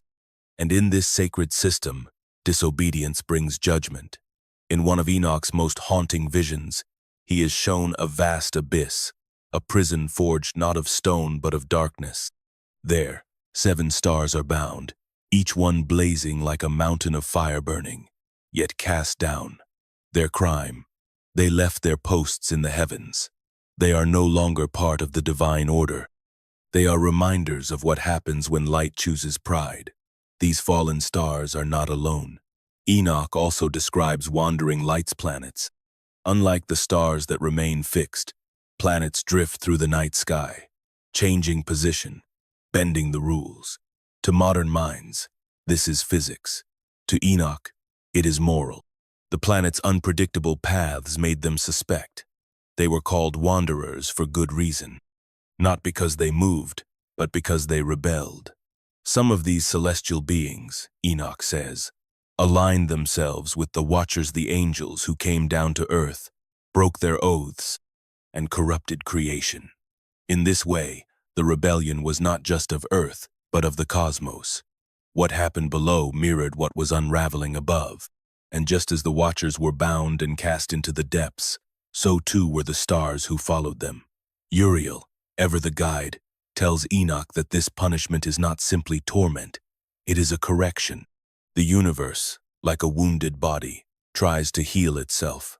The disobedient are removed, not out of cruelty, but necessity. The sky must shine true. Its lights must return to their rightful paths. Until then, they burn alone. The fallen stars are more than a myth. They are a warning. Even those made of light can fall. Even those born to shine can lose their way. And yet, within Enoch's vision, there is always a thread of hope. No fall is final unless it chooses to be. No darkness is eternal unless it refuses the dawn. So look up at the night. The stars that blaze above you may be more than they seem. They may be stories, they may be spirits, they may be sentinels, or they may be reminders that every light, no matter how high, is still called to obey. Above the mountains, beyond the clouds, the wind begins not as air swirling aimlessly, but as breath guided by purpose. In the visions of Enoch, the winds are not wild things. They are not born of chance or chaos. They are assigned, ordered, guarded, and watching over them are beings of light, known not for swords or songs, but for silence and control. The Watchers of the Winds. 4 great winds stretch out from the corners of the earth east, west, north, and south. Each carries more than weather. They bring seasons, tides, storms, and calm. They carry the scent of coming rain, or the dry warning of drought. And behind each stands an angel whose task is not to rule but to keep, to hold back too much, to release just enough, to preserve the fragile balance between destruction and life. In Enoch's journey through the higher realms, he is shown the storehouses of these winds. Vast halls filled not with gold, but with pressure and breath, with the very pulse of the earth's turning. Uriel, his guide, explains that these are not natural forces gone free, but divine tools held in trust. The wind is not wild, it is watched. There are gates, 12 in total, through which the winds are allowed to move. These gates open and close according to time set before the sun's first light. Through them comes warmth in its season, chill in its time.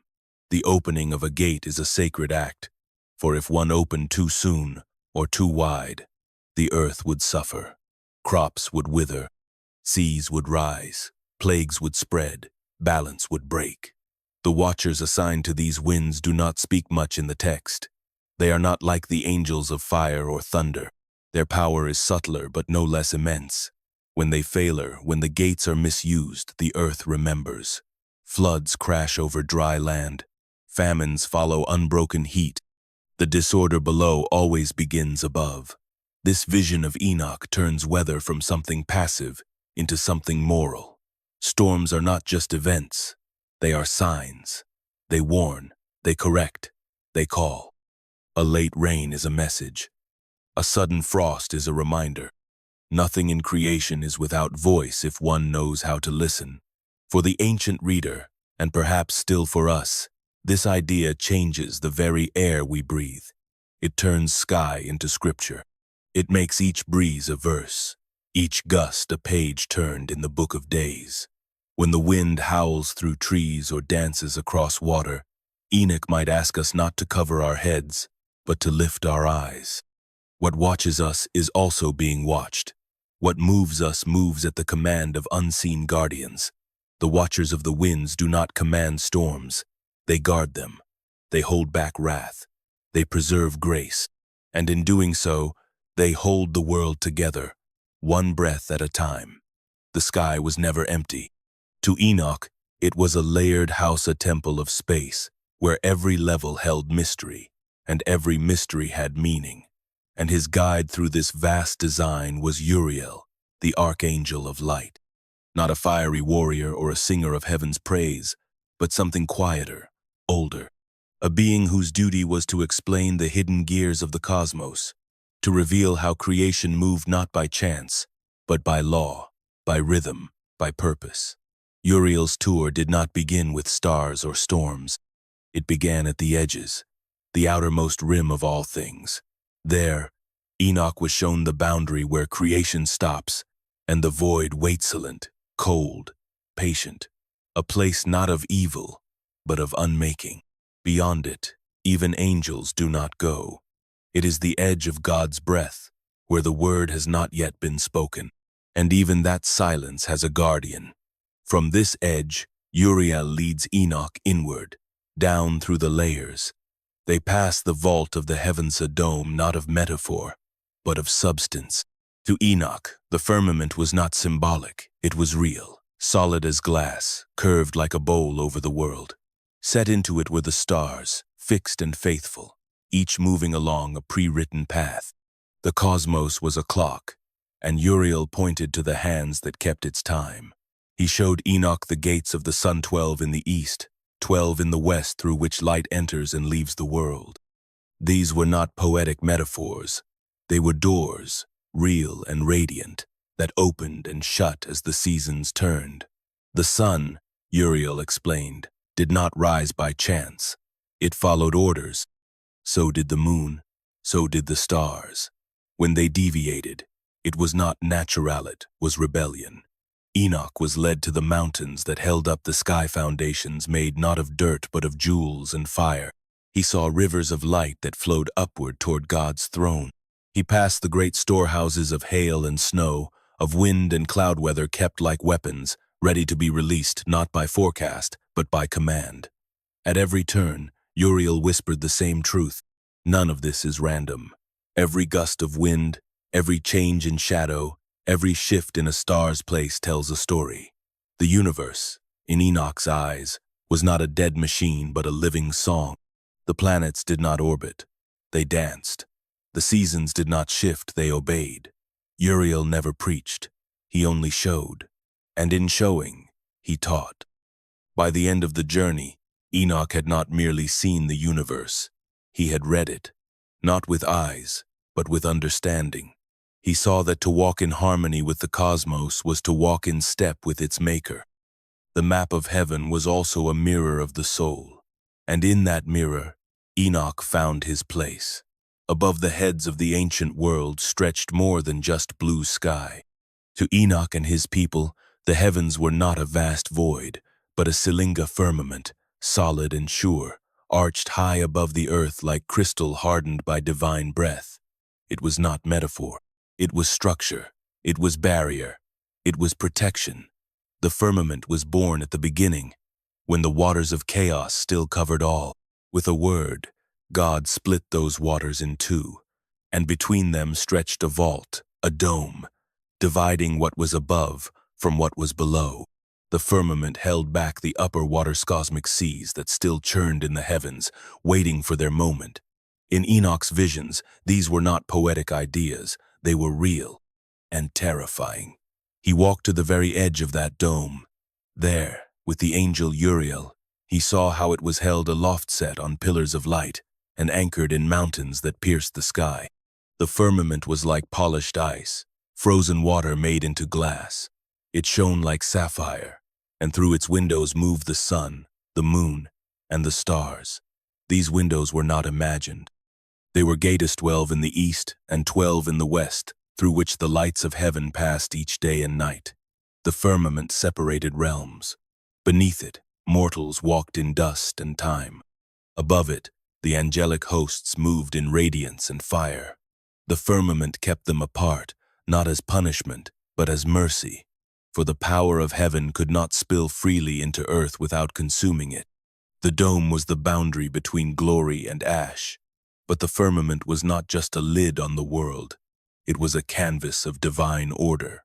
The stars embedded in its face were not silent. They were watchers, each placed in its exact position by the hand of God. They moved in perfect patterns, signaling times and seasons, signs and judgments. The dome was a calendar, a clock, a message written in light, and when stars fell, or the gates of the firmament shuddered, the world below felt the tremble. It meant something had gone wrong. A breach, a rebellion, a warning. Enoch's journey across the firmament was not just a tour of the sky. It was a revelation that what seemed so high, so distant, was part of a larger architectural system where light moved with purpose and where time itself was measured not by human hands, but by the movements of heaven. To Enoch, the firmament was more than sky. It was a ceiling of meaning, a dome of discipline, a shield stretched between frail humanity and the unbearable power above. It held chaos at bay and light in its frame, and as he stood beneath it, Enoch knew what looked like sky was, in truth, the first floor of heaven. Beneath the roots of the mountains, past the deepest valleys and far below where light dares to reach, lies the abyss. To Enoch, it was not simply a hole in the earth or a myth of punishment.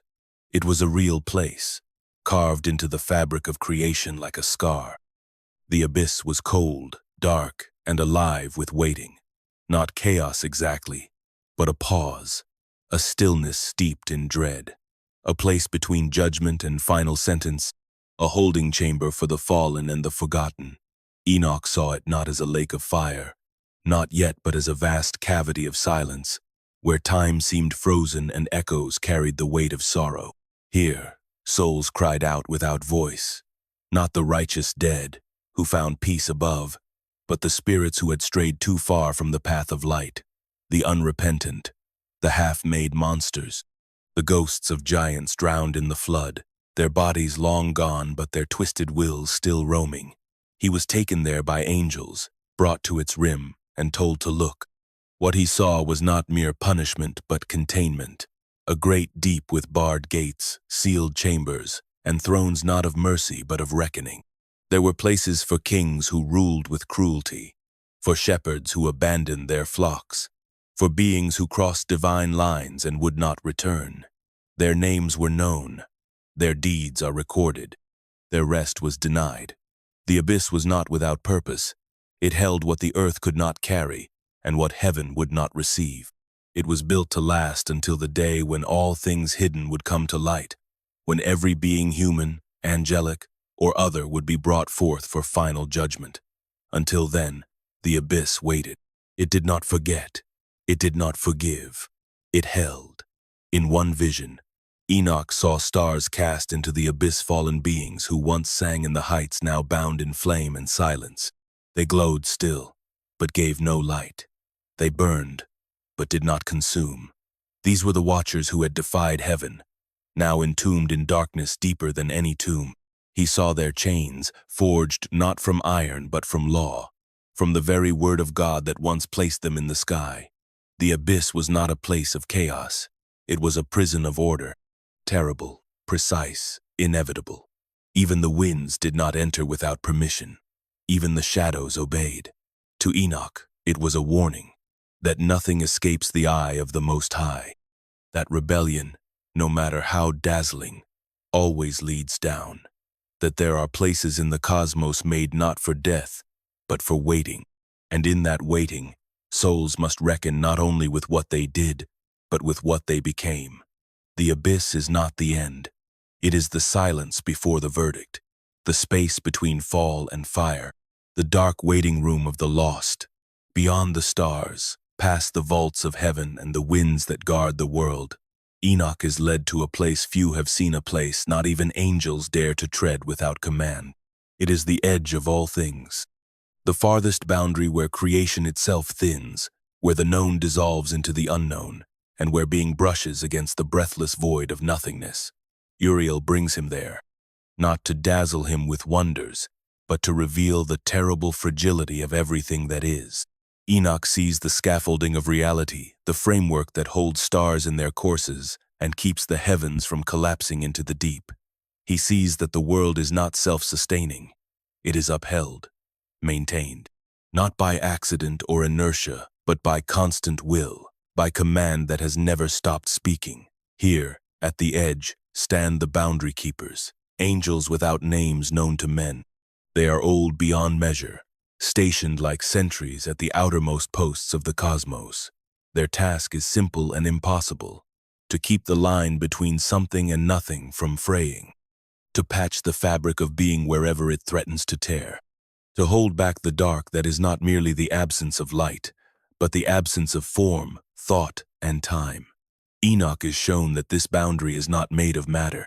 It is made of light traw, singing, unshaped light, light that bends into walls, that sings creation's laws, that pulses with the voice that once said, "Let there be." But just beyond that barrier lies silence, not the quiet of peace, but the absence of sound itself. No echo, no breath, just the yawning potential of unbeing. Creation, he learns, is not a thing that happened. It is a thing that is happening.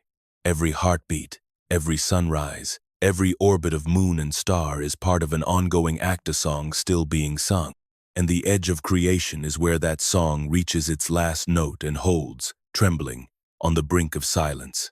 Enoch does not step past that line. No one does, but he sees it, and in seeing it, he understands something few ever have, that the world is not solid because it is strong, but because it is held, that everything we see is balanced on a thread stretched over abyss, and that even the angels fear what lies on the other side. This vision is not meant to terrify, it is meant to awaken, to remind the reader that existence is not guaranteed, that life is not cheap, that everything from the rising sun to the soul within us hangs together by the mercy of a Maker whose will alone keeps nothing from swallowing all. At the edge of creation, Enoch finds the most humbling truth of all, that to exist at all is a miracle, and that every moment we are held within the circle of being is a gift from beyond the veil. At the farthest reaches of the cosmos, where the scaffolding of creation brushes against the silence beyond, Enoch is led to one last marvel walls not made of stone, nor metal, nor anything known to earth, but of living light. Light so bright it bends the mind. Light so pure it cannot be looked at without trembling. These are the singing walls. They rise not as barriers of defense, but as thresholds. Not to keep something out, but to hold something in, to hold time, space, memory, and matter within a shape the mind can bear.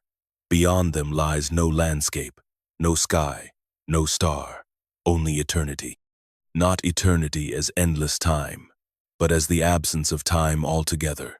No before or after, no motion, no becoming, only being, unchanging, fire without flame, presence without shape, the place where God dwells not as ruler of creation, but as the source from which creation was first spoken. The walls sing not with voices like ours, but with harmonies that pulse through the fabric of all things. Their sound is order, and their rhythm is law. They do not chant words, but they declare meaning. Each note is a truth, each chord a command that binds stars to their paths and keeps the bones of heaven from falling. This is not music to be enjoyed. It is music to be obeyed. It is the first language, the vibration that stirred the void when the Spirit hovered over the waters. Enoch is told, perhaps not in words but in knowing, that these walls do more than mark the end of creation. They reflect it. They mirror back the story of all things, the rise and fall of stars, the rebellion of angels, the cry of a child born into a broken world.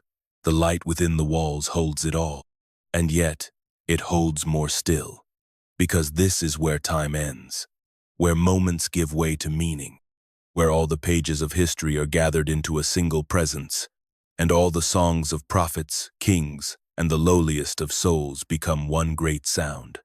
From this side, we call it mystery. From the other, perhaps it is simply known. Enoch does not step beyond the walls. No one does, not while clothed in dust, but he sees them, hears them, feels their song in his bones. And in their song he hears his own name, not as a man forgotten by time, but as one who walked the thin line between heaven and earth and was shown what lies beyond the veil. The singing walls remain, holding back eternity with a music older than time. And still, in quiet hours, in moments of awe or grief or wonder, their echoes reach us, not loud, just enough to remind us that the boundary between time and eternity is not silence, but song. In Enoch's world, the cosmos is not just a stage where drama unfolds, it is the drama itself. The stars, the winds, the shifting seasons, the singing walls, even the silence between the spheres, they all speak the same truth, that creation is moral at its core. Not just ordered, but meaningful. Not just structured, but reflective. Every movement in the heavens echoes a choice, a consequence, a secret of the soul. Enoch doesn't describe a cold, mechanical universe wound up like a clock. He sees a living temple, one in which each star is a priest, each planet a psalm, each wind a breath from the lungs of the divine. And within that temple, humanity stands not as an afterthought, but as a mirror. The soul is not separate from the stars. It is their reflection. What happens in the skies reveals what happens in the heart, and what happens in the heart can shake the stars. When angels fell, the heavens themselves groaned. When humans embraced violence, the earth cried out. When wisdom was cast aside, even time itself fractured days out of rhythm, moons that strayed. And yet, when righteousness walks the land, the sun knows its course. The gates of heaven swing open on time. The winds return to their rightful paths. In this way, the Book of Enoch presents a cosmos that is responsive, even sympathetic, a living body with nerve endings tied to our own behavior. It is not metaphor. It is law. Spiritual law braided into the bones of existence. Sin is not just wrong, it is dissonance. It throws off the harmony of the spheres. Righteousness is not just virtue, it is resonance. It tunes creation back to its original song. In Enoch's vision, morality is not just for courts and temples. It is written into gravity, time, and light. Uriel, the angel of wisdom, makes this clear when he tells Enoch that the same gates that open in the sky open in the human soul. Those storms don't just rage across valleys, they rage across hearts. That floods don't just come to wash the earth, but to cleanse the spirit. And just as stars can fall, so too can souls. Just as time can be corrected, so too can the repentant be restored. Enoch's universe reminds us we are not small or lost. We are placed precisely at the hinge between heaven and earth, bearing both their burdens and their beauty. Our choices matter, not because of arbitrary rules, but because they echo outward through creation itself. A kind word steadies the wind. A selfish act darkens a star. The cosmos listens. This is Enoch's final whisper to those who would read his visions, that the universe doesn't just surround you, it responds to you, and that the most sacred temple you will ever walk may be the world itself, if only you have eyes to see and a soul ready to sing in tune with the stars. Enoch's eyes were opened not only to the skies above, but to the strange and symbolic world that lives behind closed eyelids. In his dreams, history walks in the shape of animals, judgment thunders through mountains, and eternity whispers in fields of strange light. These are not idle fantasies, they are the language of heaven encoded in metaphor, the voice of the divine speaking in the only way a human soul could bear to hear it. In Enoch's world, dreams are not distractions. They are revelation. They carry the weight of prophecy, the structure of truth, the urgency of warning. They speak in symbols not to hide their meaning, but to reveal it in a way deeper than plain words ever could. When God gives a dream, He does not give an answer. He gives an image that the soul must wrestle with, the heart must decode, the life must interpret through living. Perhaps the most haunting of these dreams is the so-called animal apocalypse, where all of human history unfolds in the guise of beasts. Adam is a white bull, Eve a heifer, Cain a black bull who kills his brother, the sheep. The line of Seth grows, multiplies, and shifts form with each generation. Elephants, camels, donkeys, sheep, and rams, each species standing for a tribe, a nation, a people. It is a strange and wild vision, but to Enoch and those who read him, it spoke with clarity. When sheep go blind, it means the righteous have lost their way. When wolves tear at the flock, it signals empire rising against the people of God. When a great white bull appears at the end, it is not just hope, it is the final restoration of creation, the messianic peace that silences the hunger of lions and teaches the sheep to see again. The dream has a logic all its own. It does not bend to the rules of waking life. It bends to moral rhythm, to spiritual consequence. This is what makes it powerful. It shows the world not as it is seen with the eyes, but as it is felt in the gut, known in the soul. The fall of a temple, the corruption of a priesthood, the cries of the oppressed, these things do not appear as facts. They appear as broken horns, blind shepherds, and storm-filled skies. And in these symbols, the truth becomes unavoidable. For Enoch, dreams are not escapes. They are encounters. The dreamer does not retreat from the world. He descends deeper into its meaning. And when he wakes, he carries with him not just memory, but mandate. To speak what he saw, to warn, to hope, to remind a people staggering under empire and exile that the divine has not forgotten how to speak. It simply chooses, sometimes, to speak in dreams, and in Enoch's case, the dreams were so vivid, so enduring, that they outlived the man himself, etched into scrolls, whispered through generations, reminding all who read them that truth does not always walk in daylight. Sometimes, it comes clothed in symbol. galloping through shadow, calling us to remember. The dream begins not with fire or thunder, but with a white bull. He rises from the earth, simple and strong, the first of his kind. This is Adam, the beginning of the human line. Beside him walks a gentle heifer Eve, the mother of all living. Their children come as animals too, a black bull and a white one, Cain and Abel. And when the black bull turns on the white and gores him, it is not just murder, it is the first crack in the moral order of creation. This is the beginning of the animal apocalypse, one of the strangest and most poetic visions in the Book of Enoch. It is history, but seen through a mirror of symbol. Every human becomes a beast, every nation a herd, every act of war or worship shown as the movements of bulls, rams, sheep, and wild things. It is a dream not meant to confuse, but to reveal. In a world where naming enemies openly brought danger, the language of animals allowed truth to travel safely across time and persecution. As the vision unfolds, the line of Setha faithful emerges as a herd of white bulls, noble and clean. But even among them, change begins. Some give birth to creatures unlike themselves: elephants, camels, donkeys. These are the other nations, born of the same world but walking different paths. The white bulls become fewer. Their line grows thin. The beasts multiply. Then comes the flood, and with it, Noah, another white bull, but set apart. He warns the herds, and when the waters rise, only a remnant is saved. The rest are swept away, their cries silent beneath the waves. Yet from this flood, new bulls rise: Shem, Ham, and Japhethi, roots of every people on the post-flood earth. The dream moves forward with strange speed. Abraham appears, a white bull with sharp eyes, fathering Isaac and then Jacob, who, in a moment of transformation, changes from bull to sheep, and from him, a flock is born.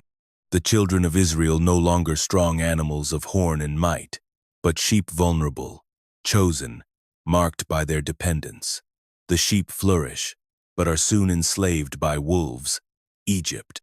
Moses rises among them, a sheep who becomes a man, leading the flock through parted seas while the wolves drown behind. The promised land waits, but so too do foxes, wild beasts, false shepherds. The temple is built, then defiled. The flock forgets its way, and in time, the nations rise like predators to tear it apart. But even in the violence, there is structure. Even in the blood, there is rhythm. The animal apocalypse does not merely retell history, judges it. Every twist of fate, every rise and fall of empire, is weighed in moral terms. This is not just memory. It is memory refined into warning, into hope, into prophecy. And it has only just begun. The sheep wandered through the wilderness, led not by maps or stars, but by a figure who was once like them, and no longer quite the same. Moses, once a lamb of the flock, rises in the vision as something more, a hybrid of sheep and man, a bridge between the human and the divine. His voice speaks with thunder, and the wild wolves of Egypt recoil as he leads the flock through parted waters. Behind them, the sea closes like a gate. The past is drowned. The promise lies ahead. In Enoch's dream, the story of Exodus becomes more than escape. It is transformation. The sheep are no longer merely survivors. They are a people shaped by fire, by famine, by the breath of God himself descending on Sinai. There, Moses ascends the mountain as a sheep and returns changed, not by appearance, but by presence. Now his eyes carry light. Now his voice echoes law. The flock, for a time, follows. They build a houses mall, sacred and mobile. The tabernacle becomes their center, the symbol of divine nearness. But the sheep remain sheep, prone to wander, prone to fear. The wilderness is long, and memory is short. They forget the drowned wolves. They forget the bread that fell from heaven. And slowly, the bleating of obedience becomes the murmur of complaint. Still, the flock reaches the land. The shepherd dies on a mountain, gazing at the home he cannot enter. And the sheep, now hardened into a nation, cross the Jordan. In the dream, this is not triumph, but tension. New threats rise: foxes in the fields, lions in the hills. The sheep are not alone in this land, nor are they unified. Judges come and go, rams with horns that sometimes save, sometimes fail. The flock grows in number but not in wisdom. Then come the kings. First Saul, a ram whose horn shines bright for a moment before turning black. Then David, a ram unlike any other, his horn strong, his step sure, his song echoing through the whole flock. Under him, the sheep grow bold. The temple rises in the heart of the land like a golden heartbeat. But even David cannot keep them. He dies, and his sons take the throne with hearts divided. Some rams lead with justice, others with pride. Solomon's horn gleams with wisdom, but his gaze drifts to foreign pastures. Idols creep into the flock's home. Division follows. The kingdom splits like a cracked staff. Now two flocks wander, each with their own shepherds, some righteous, most blind. The dream turns darker. Lions begin to prowl the edges again. Wolves sneak through broken fences.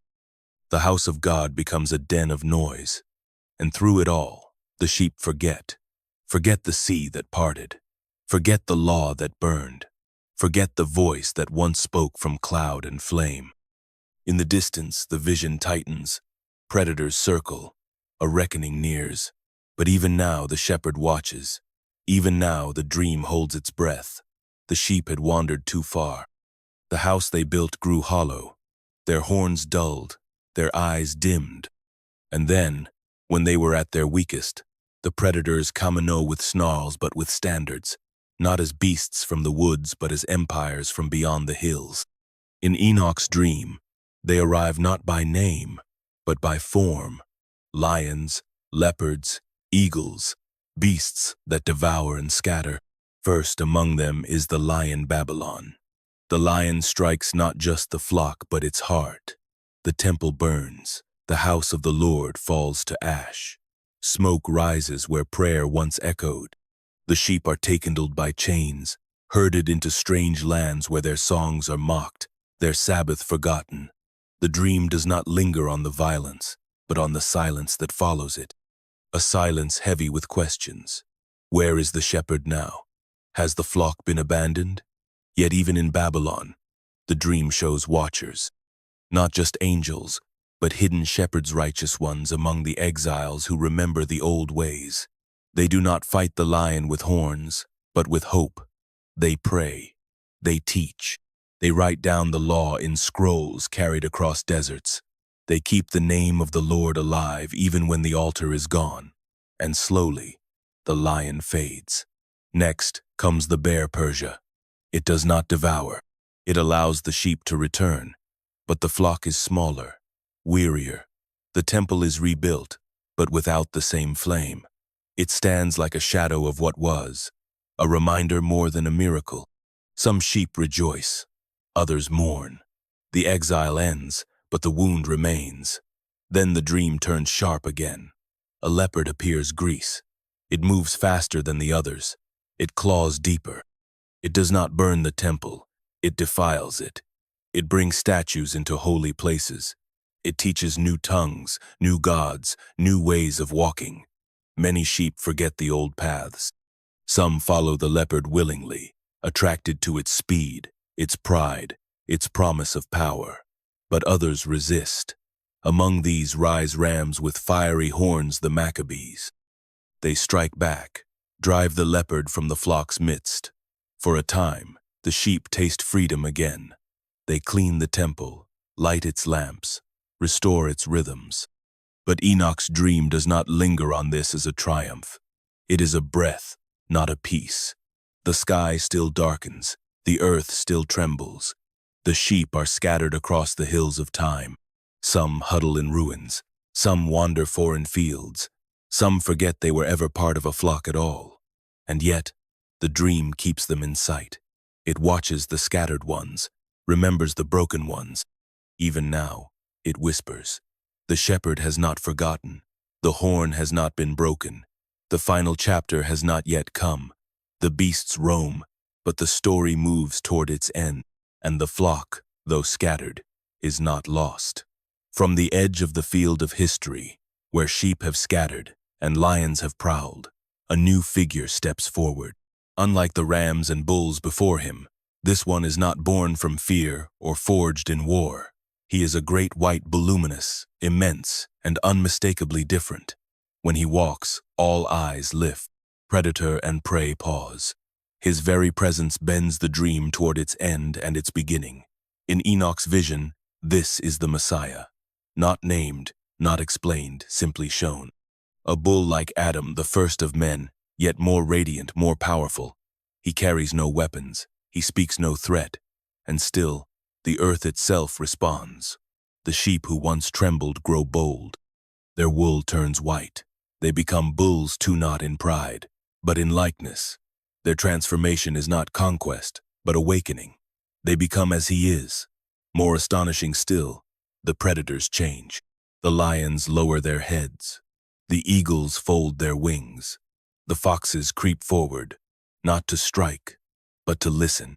These creatures of violence, who once tore the flock limb from limb, find their claws useless, their hunger stilled. The great white bull does not destroy them. He transforms them, and in this transformation lies the dream's most radical hope that even the fiercest enemy can become kin. The song changes. No longer the bleats of scattered sheep or the roars of conquest, but a new harmonia, shared voice rising from what was once chaos. The flock becomes a herd. The herd becomes a kingdom, and in their midst, the great white bull stands as both shepherd and sovereign, not ruling by fear, but by being the vision of what all creation is meant to be. In this moment, the boundaries collapse. No more rams and sheep, wolves and bulls. No more dividing lines between clean and unclean, chosen and cast off. What remains is unity, not sameness, but peace. Every beast retains its shape, yet their hearts beat in rhythm. The blood debts are cancelled. The ancient fears are forgotten. It is not a return to Eden. It is something new, a healed creation, not a reset one. The dream closes not with a sword, but with stillness. The white bull walks at the center. His horns gleam like dawn, and behind him follows not an army, but a family beasts once divided, now reconciled. This is the answer to every cry in Enoch's visions, every sorrow and song. The Messiah does not come to crush the old world. He comes to complete it, to call every being back to what it was meant to be. And in that field of peace, the dream lingers, not as a fantasy, but as a promise.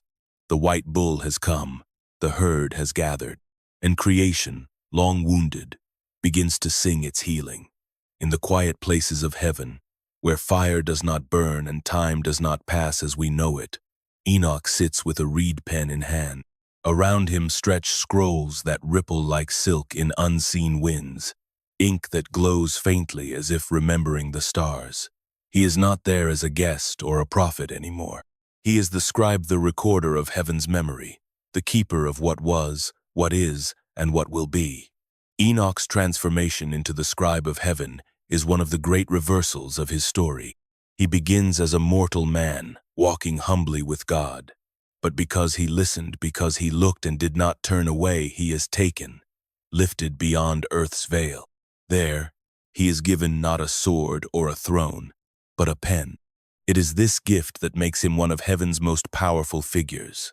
The Book of Enoch speaks of celestial tablets that hold the records of everything, each act of justice, every whisper of betrayal, every tear shed in secret. Nothing is forgotten. The heavens remember. The stars themselves are inscribed with names and destinies. Angels serve as watchers and witnesses, but Enoch is the one who writes it down. He becomes the thread that ties heaven's judgment to earth's deeds. It is a sacred burden. Enoch does not merely observe, he testifies. He writes of angels who fell, of a flood that cleansed, of a Messiah who heals. His scrolls hold songs and sorrows alike. In a cosmos where chaos always threatens the edges, the written word becomes a safeguard. What is written cannot be undone. What is remembered cannot be erased. And yet, His task is not only to condemn or warn. Enoch's writing preserves mercy as well. He records the names of the righteous, the hopes of the humble, the quiet acts of faith that no empire sees. His scrolls are not lists of sins, but full chronicles of longing and love, justice and judgment, woven together in divine ink. Later traditions would remember him as the father of writing, the first to teach men how to shape words into symbols, how to turn fleeting breath into something that lasts.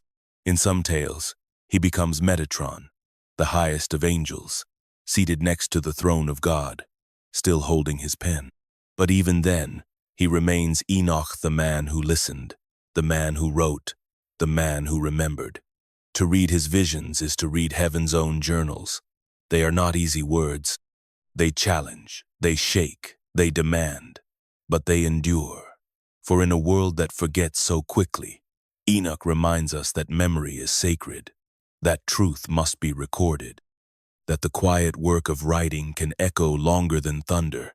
And so, in that place beyond places, the scribe still writes, heaven still remembers, and Enoch's pen moves across eternal scrolls, one word at a time. In an age of endless noise and vanishing meaning, the Book of Enoch still whispers something ancient, something bold. It does not offer comfort in the usual way. It does not promise that all will be easy, or that darkness will pass quickly, but it does something deeper. It reminds us that our lives are not accidents, that even in chaos, there is a pattern, that above the shifting tides of history, a higher order holds. Enoch lived in a world unraveling, strange powers stirring, boundaries breaking, old certainties crumbling.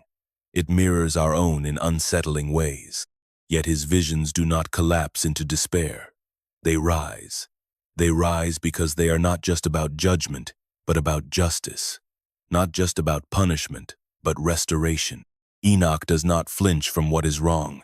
He sees it, names it, records it, but he also sees what could be, what will be. The fallen angels teach forbidden knowledge, but heaven still speaks. The Nephilim rage across the earth, but the flood washes it clean. The watchers burn in the pit, but the Son of Man walks among the righteous. In Enoch's cosmos, evil is real and dangerous, but it is not final. It does not get the last word. We live in a time where wrong often seems to win, where those who lie, exploit, and destroy go unpunished, where truth feels fragile. Enoch's vision meets that ache with fire and calm. It says, nothing is lost, nothing is hidden. Every act, every word, every choice is written in the eternal books, not with malice, but with meaning. The scrolls of heaven are not kept to condemn us. They are kept to remember us, fully, justly, truly. And through it all moves the hope of transformation, the wild dream of wolves becoming lambs, of stars returning to their paths, of a great white bull whose presence rewrites the rules of the world. This hope is not soft, it's not naive. It's forged in floodwaters and sharpened by angelic fire. It survives war, exile, and silence. It knows pain and still hopes. That is why Enoch still matters, not just as a lost book or a strange tale from the edges of Scripture, but as a mirror, a map, a warning, a promise. It speaks to all who feel small in the face of the vast, all who wonder if the good they do matters, all who long for justice that isn't just human. It tells them, your story is part of a greater one. Your voice echoes in halls you cannot see, and your hope is not in vain. Enoch walked with God, and then was not, but his words remain, carved in starlight, written in wind, still waiting to be heard, still daring us to believe that the light will not just return but win.